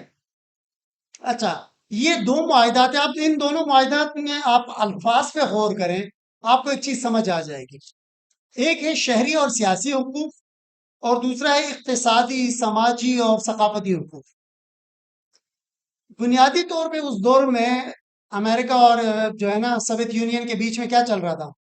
کولڈ وار، ٹھیک ہے۔ اس دور میں ایک سرد جنگ چل رہی تھی بین الاقوامی سطح پہ، اور جب سرد جنگ چل رہی تھی تو اس کا اثر اقوام متحدہ کے اندر بھی موجود تھا۔ اقوام متحدہ کے اندر 2 بلاک بنے تھے، ایک بلاک جو ہے وہ امریکہ کو کے سپورٹ میں، دوسرا بلاک جو ہے وہ سوویت یونین کے سپورٹ میں، ٹھیک ہے۔ اب دوبارہ ان الفاظ پہ غور کریں، اس میں اس سے ایک اور چیز آپ کو جو ہے نا نظر آئے گی۔ امریکہ جو ہے نا وہ کون سے نظام کو فالو کرتا ہے؟ کیپٹلزم کو، اور دوسرا جو ہے وہ سوشلزم جو سوویت یونین تھا، ٹھیک ہے۔ اب اب الفاظ پہ غور کریں، کون سا معاہدہ امریکہ کا ہو سکتا ہے اور کون سا سوویت یونین کا ہو سکتا ہے؟ سوشلزم میں کیا ہے؟ اقتصادی، سماجی حقوق، اقتصادی باتیں، صحیح ہے، کلچرل چیزیں، یہ ساری چیزیں سوشلزم زیادہ فوکس کرتا ہے بنسبت کس کے؟ کیپٹلزم کے، بنسبت امریکہ۔ امریکہ کیا کرتا ہے؟ آزادی، آزادی، حقوق دو، یہ دو، وہ صحیح ہے، ڈیموکریسی کی بات کرتا ہے، سیاست کی بات کرتا ہے، صحیح ہے، اور سیاسی نظام کے اور حقوق کی۔ انہوں نے اس معاہدے پہ زور دیا، ظاہر سی بات ہے دونوں ایک ہی معاہدے پہ متفق نہیں ہو سکتے تھے کہ یہ ہم بطور معاہدہ دیں۔ جب متفق نہیں ہو سکتے تھے تو 2 الگ الگ معاہدے آ گئے، ایک سیاسی اور شہری حقوق آ گیا، اور دوسرا جو ہے وہ اقتصادی اور سماجی۔ اور دوسری بنیادی وجہ یہ تھی کہ جو شہری اور سیاسی حقوق ہے وہ فوراً ہی سب ممالک نے دینے ہیں، کیونکہ اس کے لیے کسی بجٹ کی ضرورت نہیں ہے۔ صحیح، آپ نے کسی کو حق دینا ہے کوئی ایک بطور ریاست، تو اس کے لیے کسی بجٹ کی ضرورت نہیں ہے، صحیح ہے۔ لیکن اگر آپ نے کسی کی اقتصادیات کی رائٹ دینے رائٹ ٹو پراپرٹی یا گھر کا رائٹ اس کو دینا ہے، تو اس میں پھر آپ کو بجٹ کی بھی ضرورت ہوگی، آپ کی اکنامک سچویشن بھی دیکھی جائے گی۔ تو یہ دو معاہدے جو تھے 1966 میں یہ دونوں آئے، اور ظاہر سی بات ہے بہت سارے ممالک نے اس پہ دستخط وغیرہ کی، چیزیں کی، اور پاکستان جو ہے اس معاہدے کا جو ہے وہ پارٹی 2010 میں بنا، 2010 تک پاکستان اس کا پارٹی نہیں تھا۔ اب اسی میں جو ہے نا یہ شہری اور سیاسی حقوق جو ہے، اس معاہدے میں بہت ساری چیزیں ہیں، جو جتنے بھی ہمارے فنڈامنٹل رائٹس کا چیپٹر ہے ہمارے آئین میں، بنیادی حقوق کا چیپٹر جس کو ہم کہتے ہیں، وہ سارا یہاں سے لیا گیا۔ اکثریت چیزیں وہ ہے جو یہاں پہ پروٹیکٹڈ تھی، اور وہ اور یہ نہیں کہ وہ ظاہر سی بات ہے ہم نے 2010 میں توسیع کی، لیکن دنیا کے اکثر جو آئین ہے، اکثر ممالک کا آئین ہے، اس میں یہ سیاسی اور شہری حقوق جو ہے وہ آپ کو اکثریت ملے گی، ٹھیک ہے۔ اور جو اقتصادی اور سماجی حقوق ہے وہ فنڈامنٹل وہ جو ہے نا پرنسپلز آف پالیسی میں ڈال دیتے ہیں، وہ جو وعد و وعیدوں کا جو ہے نا چیپٹر ہے اپنے آئین میں، کہ ٹھیک ہے ہم یہ بھی کریں گے وہ بھی کریں گے، صحیح ہے۔ اچھا، تیسرا ہے نسلی امتیاز کے خاتمے کا تعلق، یہ ان سے 1 سال پہلے 65 میں آیا تھا۔ اب نسلی امتیاز کا خاتمہ، اچھا یہ جو شہری اور سیاسی حقوق ہے، اس میں بھی جو ہے نا مساوات کی بات کی گئی ہے، مرد خواتین کے اور ہر چیز کی، اور پاکستان نے چاہے یہ جو ہے معاہدہ ہو یا اس کے علاوہ باقی سارے معاہدے ہو، پاکستان سائن کرتے ہوتے تو اس پہ ایک ہی آبزرویشن رکھتا ہے، ایک ہی قید اس پہ رکھتا ہے کہ میں معاہدہ تو مانوں گا لیکن اپنے آئین کے ماتحت ہو کے مانوں گا، لیکن میں شریعت کے ماتحت ہو کے مانوں گا۔ یہ بات پاکستان ہر معاہدے کے اوپر ساتھ لگاتی ہے کہ یہ معاہدہ میرے اوپر لاگو ہے لیکن شریعت کے ماتحت ہو کے۔ اب ظاہر سی بات ہے معاہدے کی جو شکیں شریعت سے متصادم ہوگی وہ آٹومیٹکلی پاکستان کے اوپر جو ہے وہ اپلائی نہیں ہوں گی۔ اب پاکستان شریعت کا کیا کہتے ہیں اس کو اتنا شدائی نہیں ہے، پاکستان میں اصل میں جو آرٹیکل 227 ہے 227 ہمارے ملک کا، وہ یہ کہتا ہے کہ ملک میں کوئی بھی قانون جو ہے وہ قرآن و حدیث کے خلاف نہیں بن سکتا، قرآن و سنت کے خلاف آپ ملک میں کوئی بھی قانون نہیں بنا سکتے، بے شک آپ کے پاس جتنی بھی جو ہے نا وہ میجورٹی ہو حکومت میں۔ اب جب آپ کا آئین کہتا ہے قرآن و سنت کے خلاف نہیں بن سکتا، پاکستان کسی معاہدے کو سائن کرتا ہے، سائن کرنے کے بعد اس نے ملکی طور پہ بھی اس میں جو ہے نا وہ کرنے ہوتے ہیں، کیا کہتے ہیں اس کو، وہ قانون سازی ملک میں بھی کرنی ہوتی ہے نا۔ آپ نے معاہدہ بین الاقوامی سطح پہ کیا، وہ چیز ملک میں لانے کے لیے میں نے ابھی کیا کہا تھا کہ رپورٹس بنتی ہے، چیزیں وہاں پہ کمیٹی جو ہے وہ نگرانی کرتی ہے کہ کتنے جو ہے نا اس کا نفاذ ہوا ہے، تو پھر وہ ملک میں بھی اسی حساب سے قانون سازی کرتی ہیں۔ اب اگر وہاں پہ یہ قید ڈالے بغیر آپ لوگ پاکستان سائن کرتا ہے اور ملک میں آ کے وہ قانون سازی کر ہی نہیں سکتا اس بارے میں، تو جب نہیں کر سکتا تو پھر کیا معاہدے کے اوپر عمل نہیں ہو سکتا؟ تو اس لیے پاکستان پہلے ہی یہ شک ڈال دیتا ہے کہ یہ جو ہے شریعت کے مطابق جو شکیں ہوں گی وہ مجھ پہ اپلائی ہوں گی، یا آئین پاکستان۔ اب آئین پاکستان اس لیے کہہ دیتے ہیں کہ ان کو آئین کا لفظ پسند ہے، اور آئین میں خود شریعت کو جو ہے نا اوپر درجہ دیا ہے، تو وہ تھوڑا سا جو ہے نا گیم کھیل لیتے ہیں ان کے ساتھ کہ آئین کہتا ہے میں آئین کی بات مان رہا ہوں، یہ نہیں کہتے کہ ڈائریکٹ کہ میں شریعت کی بات مان رہا ہوں۔ اچھا، نسلی امتیاز کے خاتمے کا اب ظاہر سی بات ہے اس میں بھی ٹوٹل مساوات ہے، اور نسلی امتیاز وہی ہے کہ کسی قوم، نسل اور اس کی بنیاد پہ آپ کسی کے ساتھ زیادتی نہیں کر سکتے۔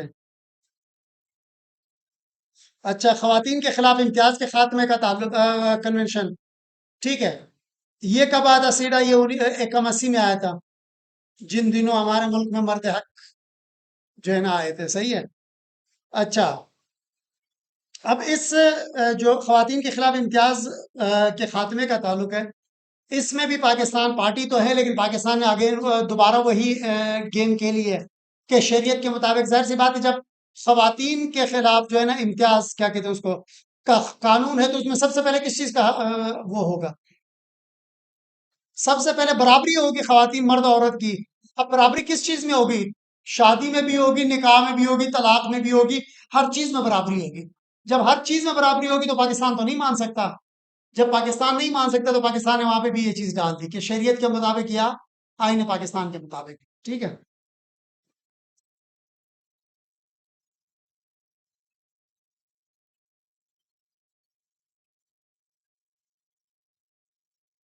اچھا، آگے ہے تشدد کے خلاف کنونشن، صحیح ہے، یہ کب آیا تھا؟ یہ 1984 میں آیا تھا، صحیح ہے، کیٹ۔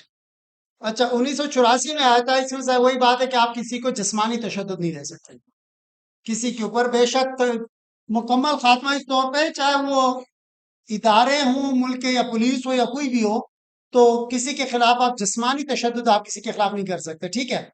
چاہے وہ تعلیمی ادارے ہوں، جس طرح اسکولوں وغیرہ کے جو ہے نا بچے کو مار پیٹ رہے ہوتے ہیں، یا مدارس میں مار پیٹ رہے ہوتے ہیں، تو کسی بھی طریقے سے جسمانی تشدد آپ کسی پہ نہیں کر سکتے، صحیح ہے؟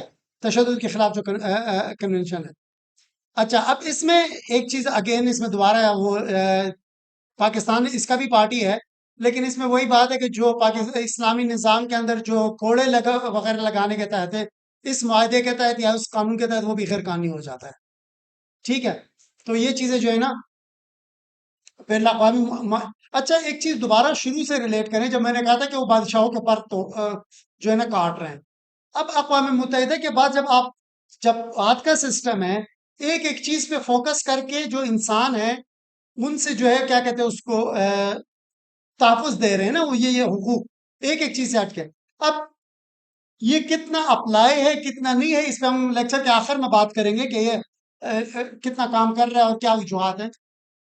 بہرحال تشدد کے خلاف ظاہر سی بات ہے، ہمارا ملک کا آئین بھی جو کہتا ہے تشدد چاہے پولیس والا کرے یا چاہے کوئی اور ایجنسی کا بندہ کرے، چاہے کوئی بھی کرے، تشدد غیر قابل ہے، ٹھیک ہے؟ جسمانی تشدد، پولیس والا جتنا بھی بڑا مجرم ہو، آپ اس سے وہ کریں، کیا کہتے ہیں اس کو انویسٹیگیٹ کریں، آپ اس سے جو ہے نا وہ جو کچھ پوچھنا ہے پوچھ لیں، لیکن یہ ہے کہ آپ اس کو مار پیٹ نہیں کر سکتے۔ یہ جو عدالتیں جو ہے نا کہتے ہیں اس کو ریمانڈ دے دیا، اس کا ریمانڈ کا یہ مطلب ہوتا ہے کہ پولیس کے پاس رہے گا، ریمانڈ کا مطلب مار پیٹ نہیں ہوتا کہ عدالت نے خود کہہ دیا کہ مارو، وہ تو عام عوام میں کی اصطلاح میں ریمانڈ کو ہم نے مار پیٹ سمجھ لیا ہے۔ ریمانڈ کا یہ مطلب ہے کہ یہ بندہ پولیس کے تاڑے میں رہے گا 2 دن مزید 3 دن مزید، کیوں؟ پولیس نے پوچھ گچھ پوری نہیں کی ہوئی تھی۔ پولیس بھی عدالت سے جب ریمانڈ مانگتی ہے، وہ کہتی ہے کہ میں نے اس سے مزید چیزیں پوچھنی ہے، اس نے جس ڈنڈے سے جو ہے نا لڑائی کی تھی وہ ڈنڈا برآمد نہیں ہوا، جس پسٹل سے اس نے چوری کی تھی وہ پسٹل برآمد نہیں ہوئی ہے، تو میں نے مزید پوچھ گچھ کے لیے اسے اپنے پاس رکھنا، آپ اس کو جیل بھیجیں گے تو میں پھر چیزیں نہیں برآمد کر سکتا، تو اس چیز کو عدالت کہتی ہے چلو ٹھیک ہے 2 دن کا ریمانڈ آپ کو مزید دیتا ہوں، تو وہ ریمانڈ بیسیکلی پولیس کے پاس ہوتا ہے، مار پیٹ پولیس پھر بھی نہیں کر سکتی۔ نہیں، وہ ریمانڈ کا اس لیے مطلب نہیں ہوتا کہ اگر بندہ ملزم یا اس کا وکیل تکڑا ہو تو وہ پولیس کی ٹھیک ٹھاک اس پہ جو ہے نا وہ کروا سکتا ہے۔ اگر وکیل جو ہے نا وہ تکڑا وکیل ہو اور اس کے ملزم کو پولیس نے ہاتھ بھی لگایا ہو نا، اگلے دن پولیس والوں کی شکل دیکھنے لائق ہوتی ہے کورٹ میں، تو وہ وکیل اگر زیادہ تر پہ نہیں ہوتا، یہ ان کیسوں میں ہوتا ہے جن میں وکیل پرسنل انٹرسٹ ہے، جس میں وکیل اب ظاہر سی بات ہے کسی کا جو ہے نا وکیل کا بھائی پولیس کسٹڈی میں ہے یا کوئی رشتہ دار ہے یا کوئی کلوز دوست ہے، تو پولیس کی مجال نہیں کہ ہاتھ لگا سکے، اس کو پتہ ہے کہ کل عدالت میں وکیل صاحب نے پھر ہمارے ساتھ وہی کرنا ہے جو ہم کر رہے ہیں، تو اسی لیے پھر وہ کیا ہے، لیکن اس طرح اگر پولیس کو پتہ چل جائے کہ یہ بیچارہ دور دراز کا بندہ ہے، نہ کوئی جاننے والا نہ کوئی تکڑا وکیل، تو پھر وہ ظاہر سی بات اپنا کام کرتے ہیں۔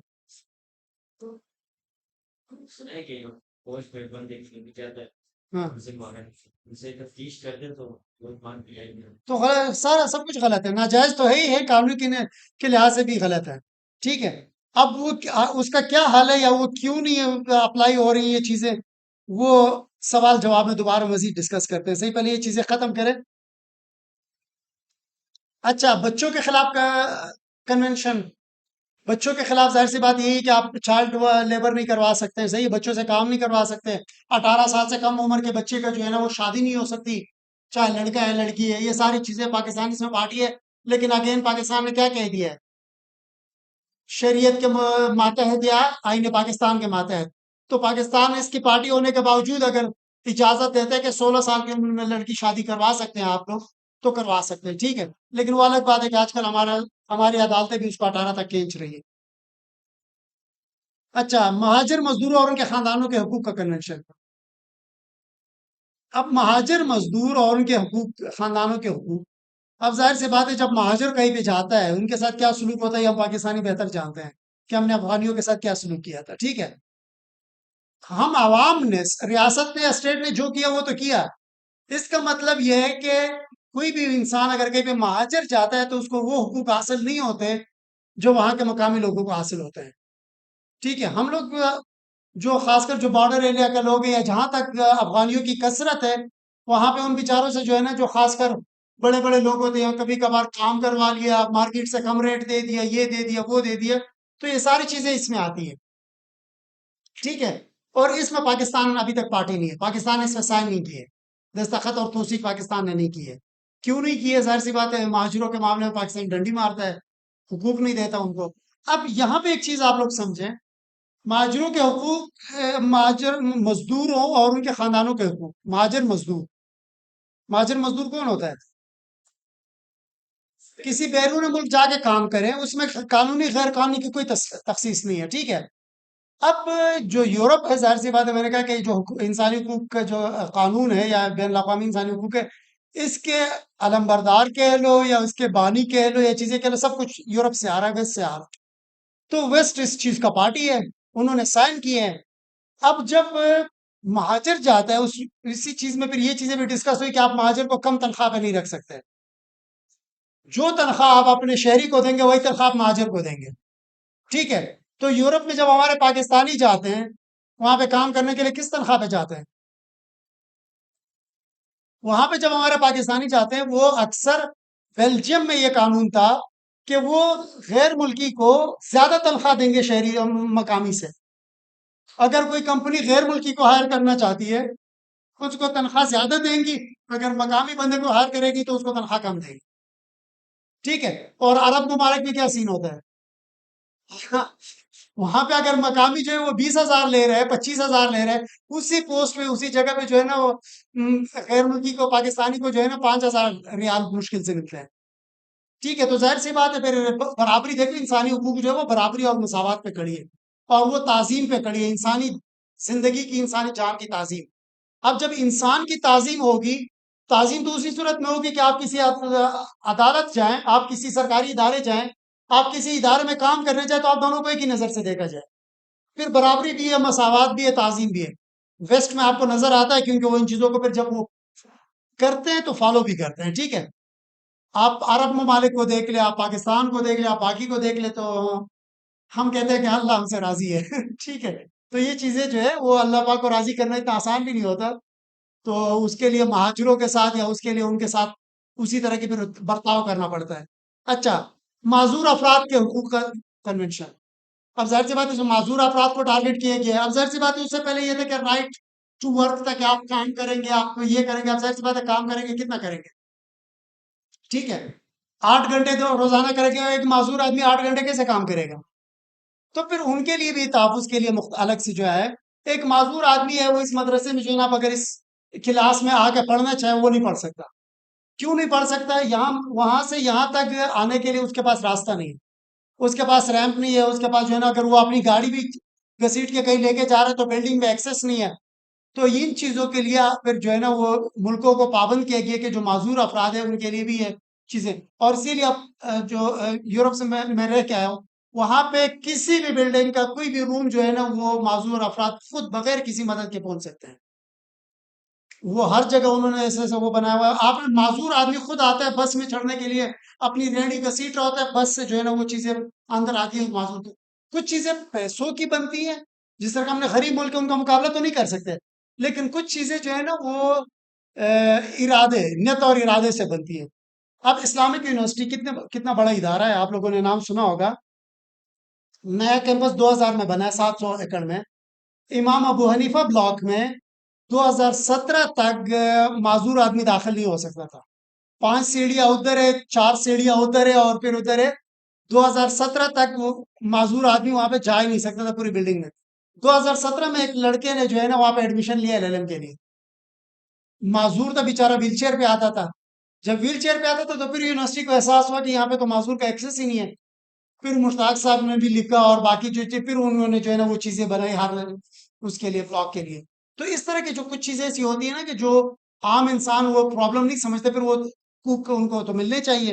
ایک عام آدمی جس سے جو ہے نا، چاہے کام کرنے کا ہو، چاہے ڈاکٹر کے پاس جانے کا، وہ حق۔ اچھا، ایک ہے جبری گمشدگیوں سے تحفظ کا۔ جبری گمشدگی ہمارے ملک کا بہت بڑا مسئلہ ہے، اور یہ اکثر ممالک میں تھا کسی زمانے میں۔ اس کے خلاف بھی جو ہے نا قانون کب بنا ہے؟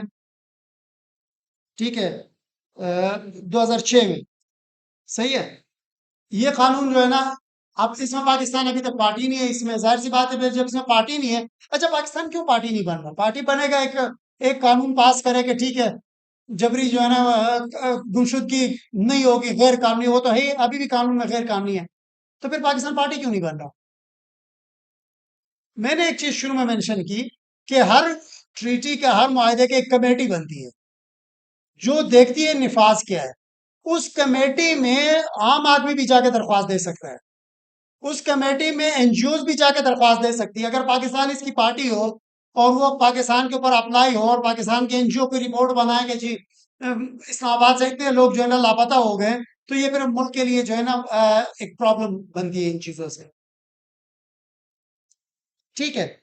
اب یہاں تک تو ہم نے سارا انسانی حقوق کے جو بڑے بڑے معاہدات تھے یا کیسے وجود میں آئے یا اقوام متحدہ کیسے کام کرتا ہے وہ تو پڑھ لیے، اب ہم نے یہ حقوق ہمیں دے گا کون؟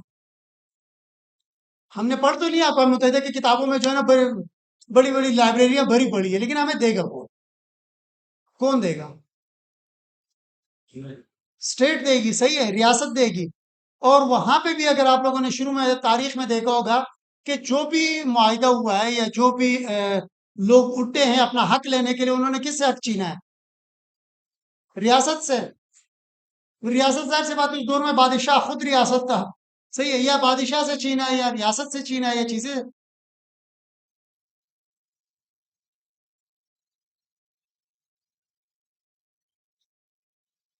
کچھ پلے پڑ رہا ہے؟ اچھا، ریاست سے یہ چیزیں ہم نے لینی ہے، صحیح ہے، معاہدے سارے موجود ہیں پاکستان میں، پارٹی ہے نہیں ہے، سارا کچھ ہم نے پڑھ لیا، اب یہ اس کے نفاذ کی کیا جو ہے نا وہ، صحیح ہے، اس کے نفاذ کا کیا طریقہ کار ہے؟ یہ معاہدے صرف معاہدے ہیں، یہ نافذ بھی ہوتے ہیں، صحیح ہے، اچھا، پاکستان نے معاہدہ کیا اقوام متحدہ لیول پہ، اور وہ معاہدہ پاکستان میں آپ ڈائریکٹ کسی کورٹ سے مانگ سکتے ہو، یعنی وہ حق کہ پاکستان اس معاہدے کا پارٹی ہے، یہ حکومت میرے ساتھ ناجائز کر رہی ہے، اس معاہدے کے تحت پاکستان پابند ہے، لیکن پاکستان کا نظام ایسا نہیں ہے، پاکستان میں کیا اگر حکومت کوئی وہاں پہ معاہدہ کرتا ہے، اس کے بعد جو ہے وہ پاکستان میں آ کے جو ہے نا قانون سازی کرتے ہیں، پھر آپ عدالت میں جب جاتے ہیں حق مانگتے ہیں تو آپ اس قانون کا حوالہ دیتے ہیں کہ پارلیمنٹ میں یہ قانون بنایا تھا لہٰذا میرے حق کی وائلیشن ہو گئی، آپ ڈائریکٹ بین الاقوامی متحدہ نہیں مانگ سکتے عدالتوں سے۔ 2016 سے پہلے پاکستان میں یہ سسٹم تھا کہ حکومت جاتی تھی، جو بھی حکومت وقت ہے وہ جاتی تھی وہاں پہ معاہدہ کرتی تھی، اور اس کے بعد وہ آ کے یہاں پہ قانون سازی کرتے تھے پارلیمنٹ میں، اب معاہدہ کرنے کے بعد جب قانون سازی آپ کے اوپر کیا ہو جاتی ہے؟ لازم، آپ نے ایک معاہدہ کر لیا، قانون سازی لازم ہے اس کے اوپر، صحیح ہے، لیکن اوپر پاکستان میں کیا ہوتا تھا کہ عدالت جب کوئی بھی حکومت جو ہے وہ قانون سازی کے لیے بل پیش کرتی ہے، اپوزیشن ہمیشہ مخالفت میں تیار بیٹھی ہوتی ہے، پھر ہنگامہ شور شرابہ شروع ہو جاتا تھا پارلیمنٹ کے اندر کہ نہیں یہ مغربی ایجنڈا ہے اور یہ بین الاقوامی ایجنڈا ہے، اور یہ وہ اس چیز کو نہیں دیکھتے تھے کہ یہ پاکستان نے کیا کیا ہے، وہاں پہ معاہدہ میں سائن کیے، دستخط یا توثیق کیے معاہدے کی۔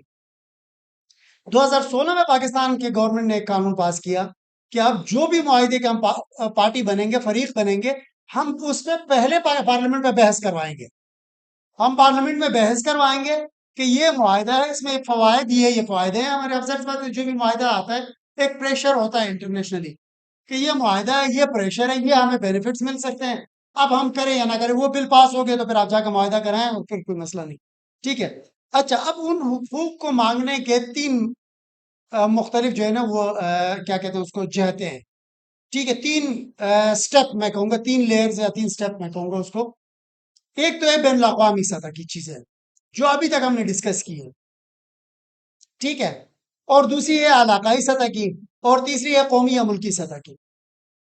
اب جتنا نیچے آپ آتے جائیں گے نا تو اتنی یہ جو انسانی حقوق کا تحفظ ہے وہ مضبوط ہوتا جائے گا، اقوام متحدہ کی سطح پہ، بین الاقوامی سطح پہ اس کی کوئی خاص میکینزم نہیں ہے کہ اس کو انفورس کرائے، کوئی ایسا سسٹم نہیں ہے جو چھڑی لے کے پیچھے پڑ جائے، ہم نے ابھی دو سسٹم پڑھے تھے، دستور اقوام متحدہ کے جو دستور ہے اس کے تحت وجود میں آنے والا سسٹم، دوسرا تھا معاہدات کے تحت وجود میں آنے والا سسٹم، ان دونوں کو اگر ہم بین الاقوامی سطح یا بین الاقوامی جہت کہیں اس کے باوجود ڈنڈا ان کے پاس نہیں ہے کہ آگے جو ہے نا انفورس کروائے. کیا ہے ان کے پاس؟ International pressure.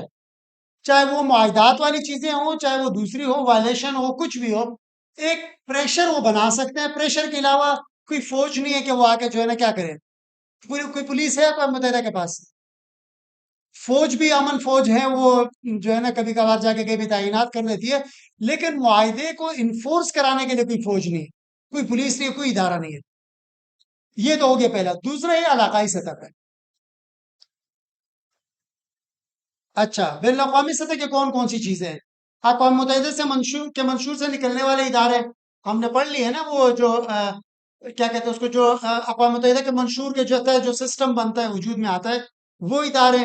معاہدات کے نظام پر مبنی جو جو تحفظ کا جو سسٹم وجود میں آیا تھا، اس کی کمیٹیاں. میں نے کہا تھا نا کہ ہر معاہدے کے سطح کی کمیٹی ہے جو کیا کرتی ہے، جو کیا کرتی ہے، جو دیکھتی ہے کہ نفاذ کتنا ہوا ہے اس معاہدے کا، وہ کمیٹیاں. اور تیسری چیز جو ہے وہ رپورٹ ہے، یونیورسل میکینزم اس کو کہتے ہیں. ٹھیک ہے، کہ ہر ملک اقوام متحدہ میں اپنی رپورٹ پیش کرتا ہے اور یہ ادارہ اس کا جائزہ لیتا ہے کہ اس ملک نے پچھلے سال میں 2 سال میں یہ رپورٹ دی ہے. پھر اس پہ ان کی آبزرویشن آتی ہے کہ اس رپورٹ میں یہ باتیں آپ کی غلط ہے، اس بات کو آپ مزید امپرومنٹ لائیں، یہ کریں. نیکسٹ رپورٹ میں پھر وہ یہ باتیں بھی بتاتے ہیں، اگلی بھی بتاتے ہیں. تو یہ پورا یعنی انفورس کرنے کے لیے کوئی پولیس فورس نہیں ہے ان کے پاس، کوئی چیزیں نہیں ہے. انہوں نے کہہ دیا انٹرنیشنلی پریشر ڈالیں گے، ہر چیز کریں گے، لیکن کوئی وہ نہیں ہے، کیا کہتے ہیں اس کو، انفورس نہیں کر سکتے. اور یہی وجہ ہے جب انٹرنیشنلی انفورس میکینزم نہیں ہے، تو پھر جو ڈاکٹر صاحب نے شروع میں کہا تھا کہ غزہ میں 1 لاکھ لوگ مر گئے اور انسانی حقوق نہیں ہے، بالکل نہیں ہے. کیونکہ ان کے پاس معاہدے موجود ہے، ہر چیز موجود ہے، لیکن پولیس فورس نہیں ہے کہ جا کے جو ہے نا وہ امپلیمنٹ کروائے. اس کا فائدہ ہے یا نہیں ہے، یہ ہم سوال جواب میں ڈسکس کریں گے. لیکن یہاں پہ بتانا یہ تھا کہ معاہدات سارے موجود ہیں.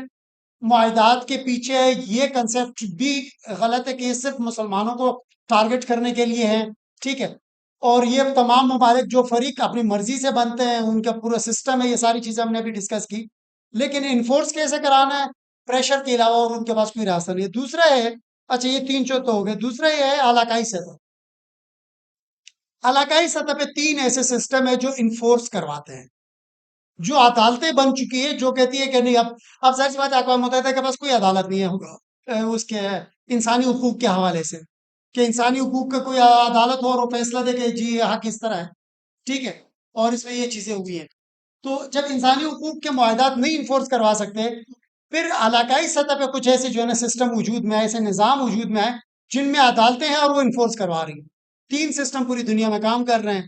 ٹھیک ہے، یورپ کا سسٹم ہے، اور امریکہ کا ہے، اور اب افریقہ کا ہے. ایک یورپ میں ہے، ایک امریکہ میں ہے، اور ایک افریقہ میں. ٹھیک ہے، اب ان تینوں جگہوں پہ ایک ٹاپ کی عدالت ہوتی ہے جو صرف انسانی حقوق دیکھتی ہے. اور انسانی حقوق میں اب یہاں پہ کسی پولیس والے نے یا کسی ادارے نے آپ سے زیادتی کر لی، آپ کہاں جاتے ہیں؟ آپ کو اٹھا لیا، کچھ بھی ہوا، آپ یا سیشن گئے یا ہائی کورٹ گئے، فرض کر لیتے ہیں. ہائی کورٹ یا سیشن کورٹ میں آپ کی سنوائی نہیں ہوتی، تو آپ کہاں جاتے ہیں؟ سپریم کورٹ جاتے ہیں. سپریم کورٹ بھی آپ کی سنوائی نہیں کرتی، پھر آپ کہاں جاتے ہیں؟ پھر دعا کرتے ہیں اللہ کے پاس. ٹھیک ہے، ہاں صحیح ہے، پھر وہاں جاتے ہیں. صحیح ہے. اب مسئلہ یہ ہے کہ ان 3 سسٹم میں ان کے اوپر بھی ایک عدالت ہے، سپریم کورٹ کے. صحیح ہے، سپریم کورٹ کے اوپر بھی ایک انسانی حقوق کی عدالت ہے، یورپ میں بھی ہے، امریکہ میں بھی ہے، اور افریقہ میں بھی ہے. وہ کیا کرتی ہے، جتنے بھی اس سسٹم کے تحت، اب یورپ کی جو عدالت ہے وہ 46 ممالک کے اوپر ہے. ان 46 ممالک کی جو سپریم کورٹ نے آپ کے حق میں فیصلہ نہیں دیا، آپ کے پاس آپ کہاں جائیں گے؟ آپ جائیں گے جو علاقائی سطح پہ جو انسانی حقوق کی عدالت ہے وہاں جائیں گے. اس نے آپ کے حق میں فیصلہ دے دیا، پھر آپ اپنے ملک کی وہ جو ہے نا جو حکومت ہے اس کے اوپر وہ لازمی ہے کہ وہ فیصلہ مانے. ٹھیک ہے، ظاہر سی بات ہے وہ ایک عدالت ہے، آپ کے حق میں بھی آ سکتے ہیں، آپ کے خلاف بھی آ سکتے ہیں. اور اسی طرح امریکہ کا سسٹم ہے اور افریقہ کا سسٹم ہے. یہاں پہ یہ افریقہ کا سسٹم میں ایک چیز میں نے مینشن کر دی، African charter on human and peoples right. اب یہاں پہ اس میں ہر جگہ ہم human rights human rights human rights پڑھتے ہیں. یہاں پہ پیپلز رائٹس کی بات ہے. پیپلز کون؟ لوگ. افریقہ میں جب یہ سسٹم بن رہا تھا تو اس میں بہت ساری لمبی لمبی بحثیں ہوئی، بہت سارے سیمینارز ہوئے، کانفرنسز ہوئی. انہوں نے کہا نہیں، ہم آپ کا یورپ والا سسٹم یہاں پہ نہیں مانیں گے. یورپ کا جو انسانی حقوق کا جو فلسفہ ہے وہ انفرادیت کے اوپر بیسڈ ہے. وہ بیٹی کو بھی یہ رائٹ دیتا ہے کہ اگر آپ کا باپ آپ کو کچھ نہیں کہہ سکتا. صحیح ہے، انفرادی طور پہ ہر ایک کو انہوں نے حقوق دے دی. لیکن جب افریقہ میں گئے انہوں نے کہا ہم مانیں گے تو صحیح، انسانی حقوق بھی ہم دیں گے، لیکن آپ والا سسٹم انفرادیت والا ہم یہاں پہ نہیں مانیں گے. ہمارا جو ہے وہ قبائل، ابھی بھی ہمارا قبائلی جو کلچر ہے، رسم و رواج ہے یا قوانین ہے، وہ اتنے مضبوط ہے کہ ہم وہ انسانی حقوق میں بھی ان کو جو ہے نا وہ جگہ دینا چاہتے ہیں. ٹھیک ہے، وہ انسانی حقوق بھی اگر ہم انسانی حقوق یہاں پہ دے رہے ہیں، ہمارا چارٹر جن جن سے بات کرے گا وہ انفرادیت کے فلسفے کے بجائے اجتماعیت کے فلسفے کی طرف جائے گا. تو اور یہ چیز انہوں نے منوا لی اور انہوں نے اسی لیے ہیومن اینڈ پیپلز رائٹ لکھوا دیا. ٹھیک ہے، اب یہی چیز ایک بہت بڑا سوال یہاں پہ پیدا ہوتا ہے کہ یہ جو انسانی حقوق ہے کیا یہ بین الاقوامی ہے یا نہیں ہے؟ ٹھیک ہے، بین الاقوامی حقوق ہے، اس کو ہم عالمی سطح پہ ہر انسان کے لیے کہہ سکتے ہیں یا یورپ کے لیے الگ، مسلمانوں کے لیے الگ، میرے لیے الگ، اس کے لیے الگ. ٹھیک ہے، اس میں دونوں طرح کے اقوال موجود ہے. وہی بات ہے کہ فقہا کا اختلاف ہے اور دونوں سائڈ آپ ایگزام میں لکھ لیں. ٹھیک ہے، تو اس میں دونوں طرح کے اقوال موجود ہے، دونوں طرح کی چیزیں موجود ہیں، لیکن میری ذاتی رائے یہ ہے کہ یہ بین الاقوامی نہیں ہے. ٹھیک ہے، اس کو آپ بین الاقوامی تب تک نہیں کہیں گے جب تک آپ جو علاقائی ثقافت ہے، علاقائی رسم و رواج ہے، اس کو جگہ نہ دیں. اور اس کی مثالیں ہمیں انٹرنیشنل لیول پہ موجود ہے. افریقہ کا انہوں نے علاقائی سطح کی ثقافت اور علاقائی اجتماعیت کو جگہ دی ہے اور اس کے تحت جتنے بھی رائٹس تھے وہ سارے دے دیے. اب اسی لیے جو ہے کیا کہتے ہیں اس کو، L G B T Q کو اردو میں کیا کہتے ہیں، خود سا مشکل کیا نہیں یار کیا بولتے ہیں اس کو، جو جو جنس چینج کرواتے ہیں. ٹھیک ہے، مرد ٹرانسجینڈر جو مرد آپریشن کر کے عورت دے. اب یورپ میں کہتے ہیں یہ انفرادی رائٹ ہے، آپ ذاتی طور پہ آپ کا جو مرضی وہ کرتے رہے، آپ کو کوئی نہیں روکا، آپ کو حق دیا ہے قانون نے. جب یہی چیز یورپ چاہتی ہے وہ کہتے ہیں کہ یہ کون سی چیز آ گئی. ٹھیک ہے، ہمارے یہاں یہ چیز نہیں ہوتی کیونکہ ان کا جو انسانی حقوق کا جو فلسفہ ہے وہ اجتماعیت کے اوپر ہے، وہ انفرادیت کے اوپر نہیں ہے. تو یہ چیز سمجھ گئے آپ. اسی طرح میرا ماننا یہ ہے کہ عالمی سطح پہ بھی چاہے پاکستان ہو یا کوئی اور ملک ہو یا کوئی افریقہ ایشیا ہو یا عرب ریاستیں ہوں، مقامی ثقافت کو جگہ دیے بغیر آپ انٹرنیشنل ہیومن رائٹس کی بات نہیں کر سکتے. وہ تحفظ تبھی ملے گا جب مقامی سطح کو کنسیڈر کیا جائے، اس کو جگہ دی جائے. اچھا، دوسری یہ ہے ملکی سطح. یہ سب سے طاقتور سطح ہے، سب سے طاقتور چیز ہیومن رائٹس کے پروٹیکشن میں یا تحفظ میں یہ چیز ہے. میں نے کہا تھا نا تین چیزیں ہیں. اقوام متحدہ کے پاس کوئی میکینزم نہیں ہے، کوئی فورس نہیں ہے کہ وہ انفورس کروا سکے. دوسرا ہے علاقائی. علاقائی میں ہمیں کوئی چیز مل گئی انفورس کرانے والی؟ ہاں، عدالتیں. میں نے کہا تھا کہ ان تینوں میں ایک ایک عدالت ہے ٹاپ پہ. تو عدالت ہمارے پاس موجود ہوگی، عدالت آپ کے کسی رائٹ کی وائلیشن ہو رہی ہے، آپ چاہے جائیں کیس ہارتے جائیں اس عدالت تک پہنچے، بولے کہ میری حکومت نے میرے ساتھ یہ ناجائز کیا ہے. ٹھیک ہے، اب یہ تیسری جو ملکی سطح ہے یہ سب سے طاقتور ہے. اس میں کیا ہوتا ہے، اس میں جو تحفظ کے قوانین ہوتے ہیں وہ آپ مقامی عدالتوں سے بھی مانگ سکتے ہیں. ٹھیک ہے، اور جو علاقائی ہے اس میں مقامی عدالتوں کے لیے قانون ہونا شرط نہیں ہے. ایک ایسا قانون ہے جو تحفظ انسانی حقوق ہے، وہ ملکوں نے سائن کیا ہے.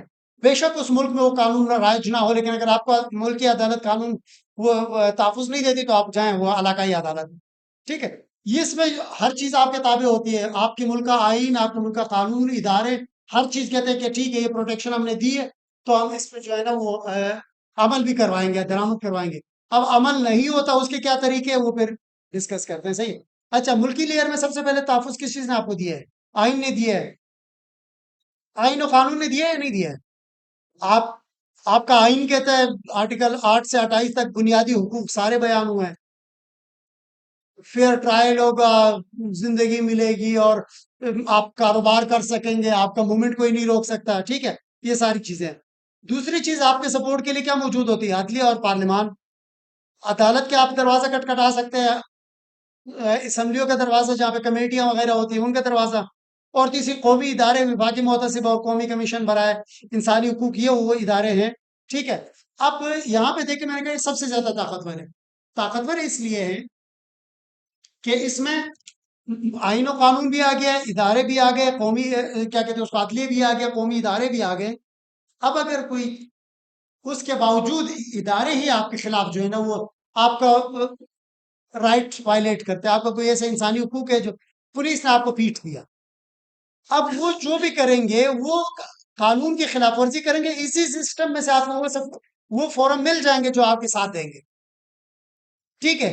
اسی فورم میں، اسی سسٹم میں آپ کو ایسے فورم ملتے، جو کرے گا وہ غیر قانونی ہوگا، غیر قانونی کام تو جو ہے نا روکنے کا پھر قانونی طریقہ اور تو کوئی طریقہ نہیں، ٹھیک ہے؟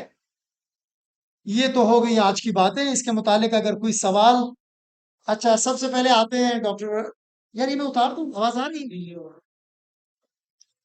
اچھا، سب سے پہلے جو ہے نا کیا کہتے ہیں اس کو، ڈاکٹر اسد اللہ صاحب کی بات پہ آتے ہیں۔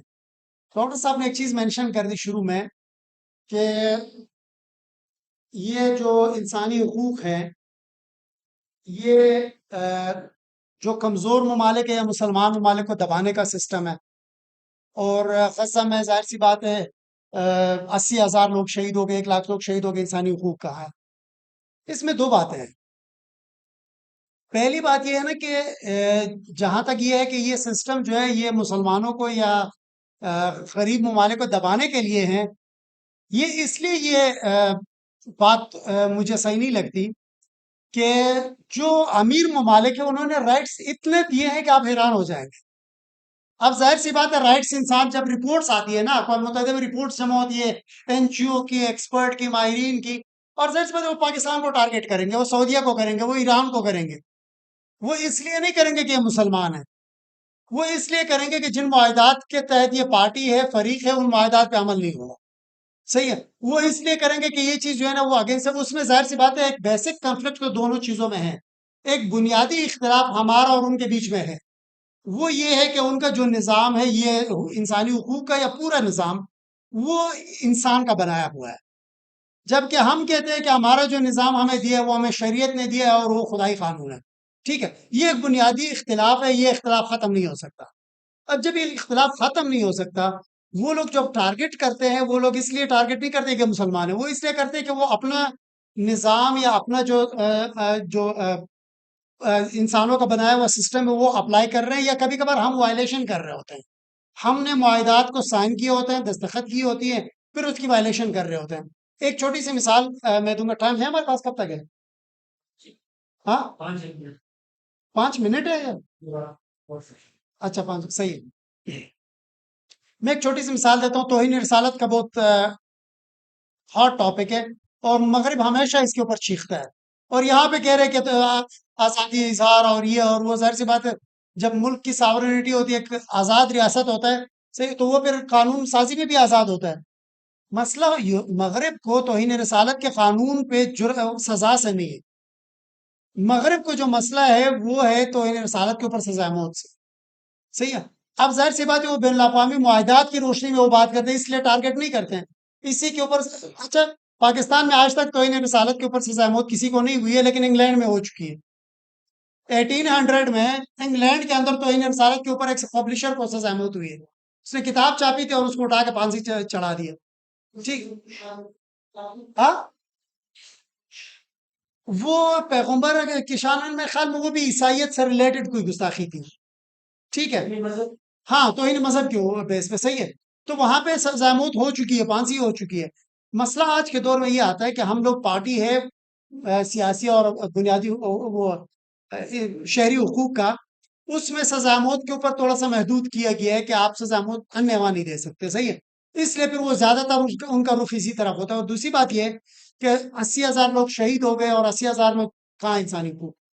میں خود یہی سمجھتا تھا کہ یہ انسانی حقوق سارا بکواس ہے، ٹھیک ہے؟ جب میں یورپ میں پڑھتا ہوتا تھا یہی ڈسکشن ہوتی تھی، میں نے کہا یہ فضول چیزیں ہیں، لیکن غزہ کی جنگ کے بعد جس طرح یورپ کے شہری نکلے، یورپ کے نوجوان نکلے غزہ کے حق میں، وہ کوئی علاقے کی بنیاد پہ یا مذہب کی بنیاد پہ تو ساتھ نہیں دے رہے تھے، وہ انسانی حقوق کے ان فلسفوں کی بنیاد پہ ساتھ دے رہے تھے جن میں وہ بڑے ہوئے ہیں۔ اب ان فلسفوں میں بڑے ہوئے ہیں، ابھی بھی آپ لوگ نیٹ پہ گوگل کر لیں، سب سے بڑی بڑی جو ہے نا تحریکیں یا سب سے بڑی بڑی جو جلوس ہے وہ آپ کو ویسٹ میں نظر آئیں گے، بدقسمتی سے مسلم دنیا میں نظر نہیں آئیں گے۔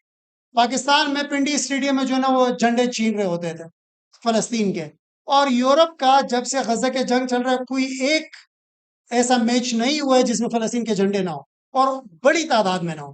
یہ وہ نسل ہے جس کو انسانی حقوق ہماری اپنی یونیورسٹی میں 4-5 مہینے کیمپ لگا تھا، اسٹوڈنٹ جو ہے وہ خیمے لگا کے خیموں میں رہ رہے تھے، کہ فلسطین کے ساتھ جو ہے نا اظہار یکجہتی، پوری یونیورسٹی میں فلسطین کے جھنڈے ہر جگہ نظر آ رہا۔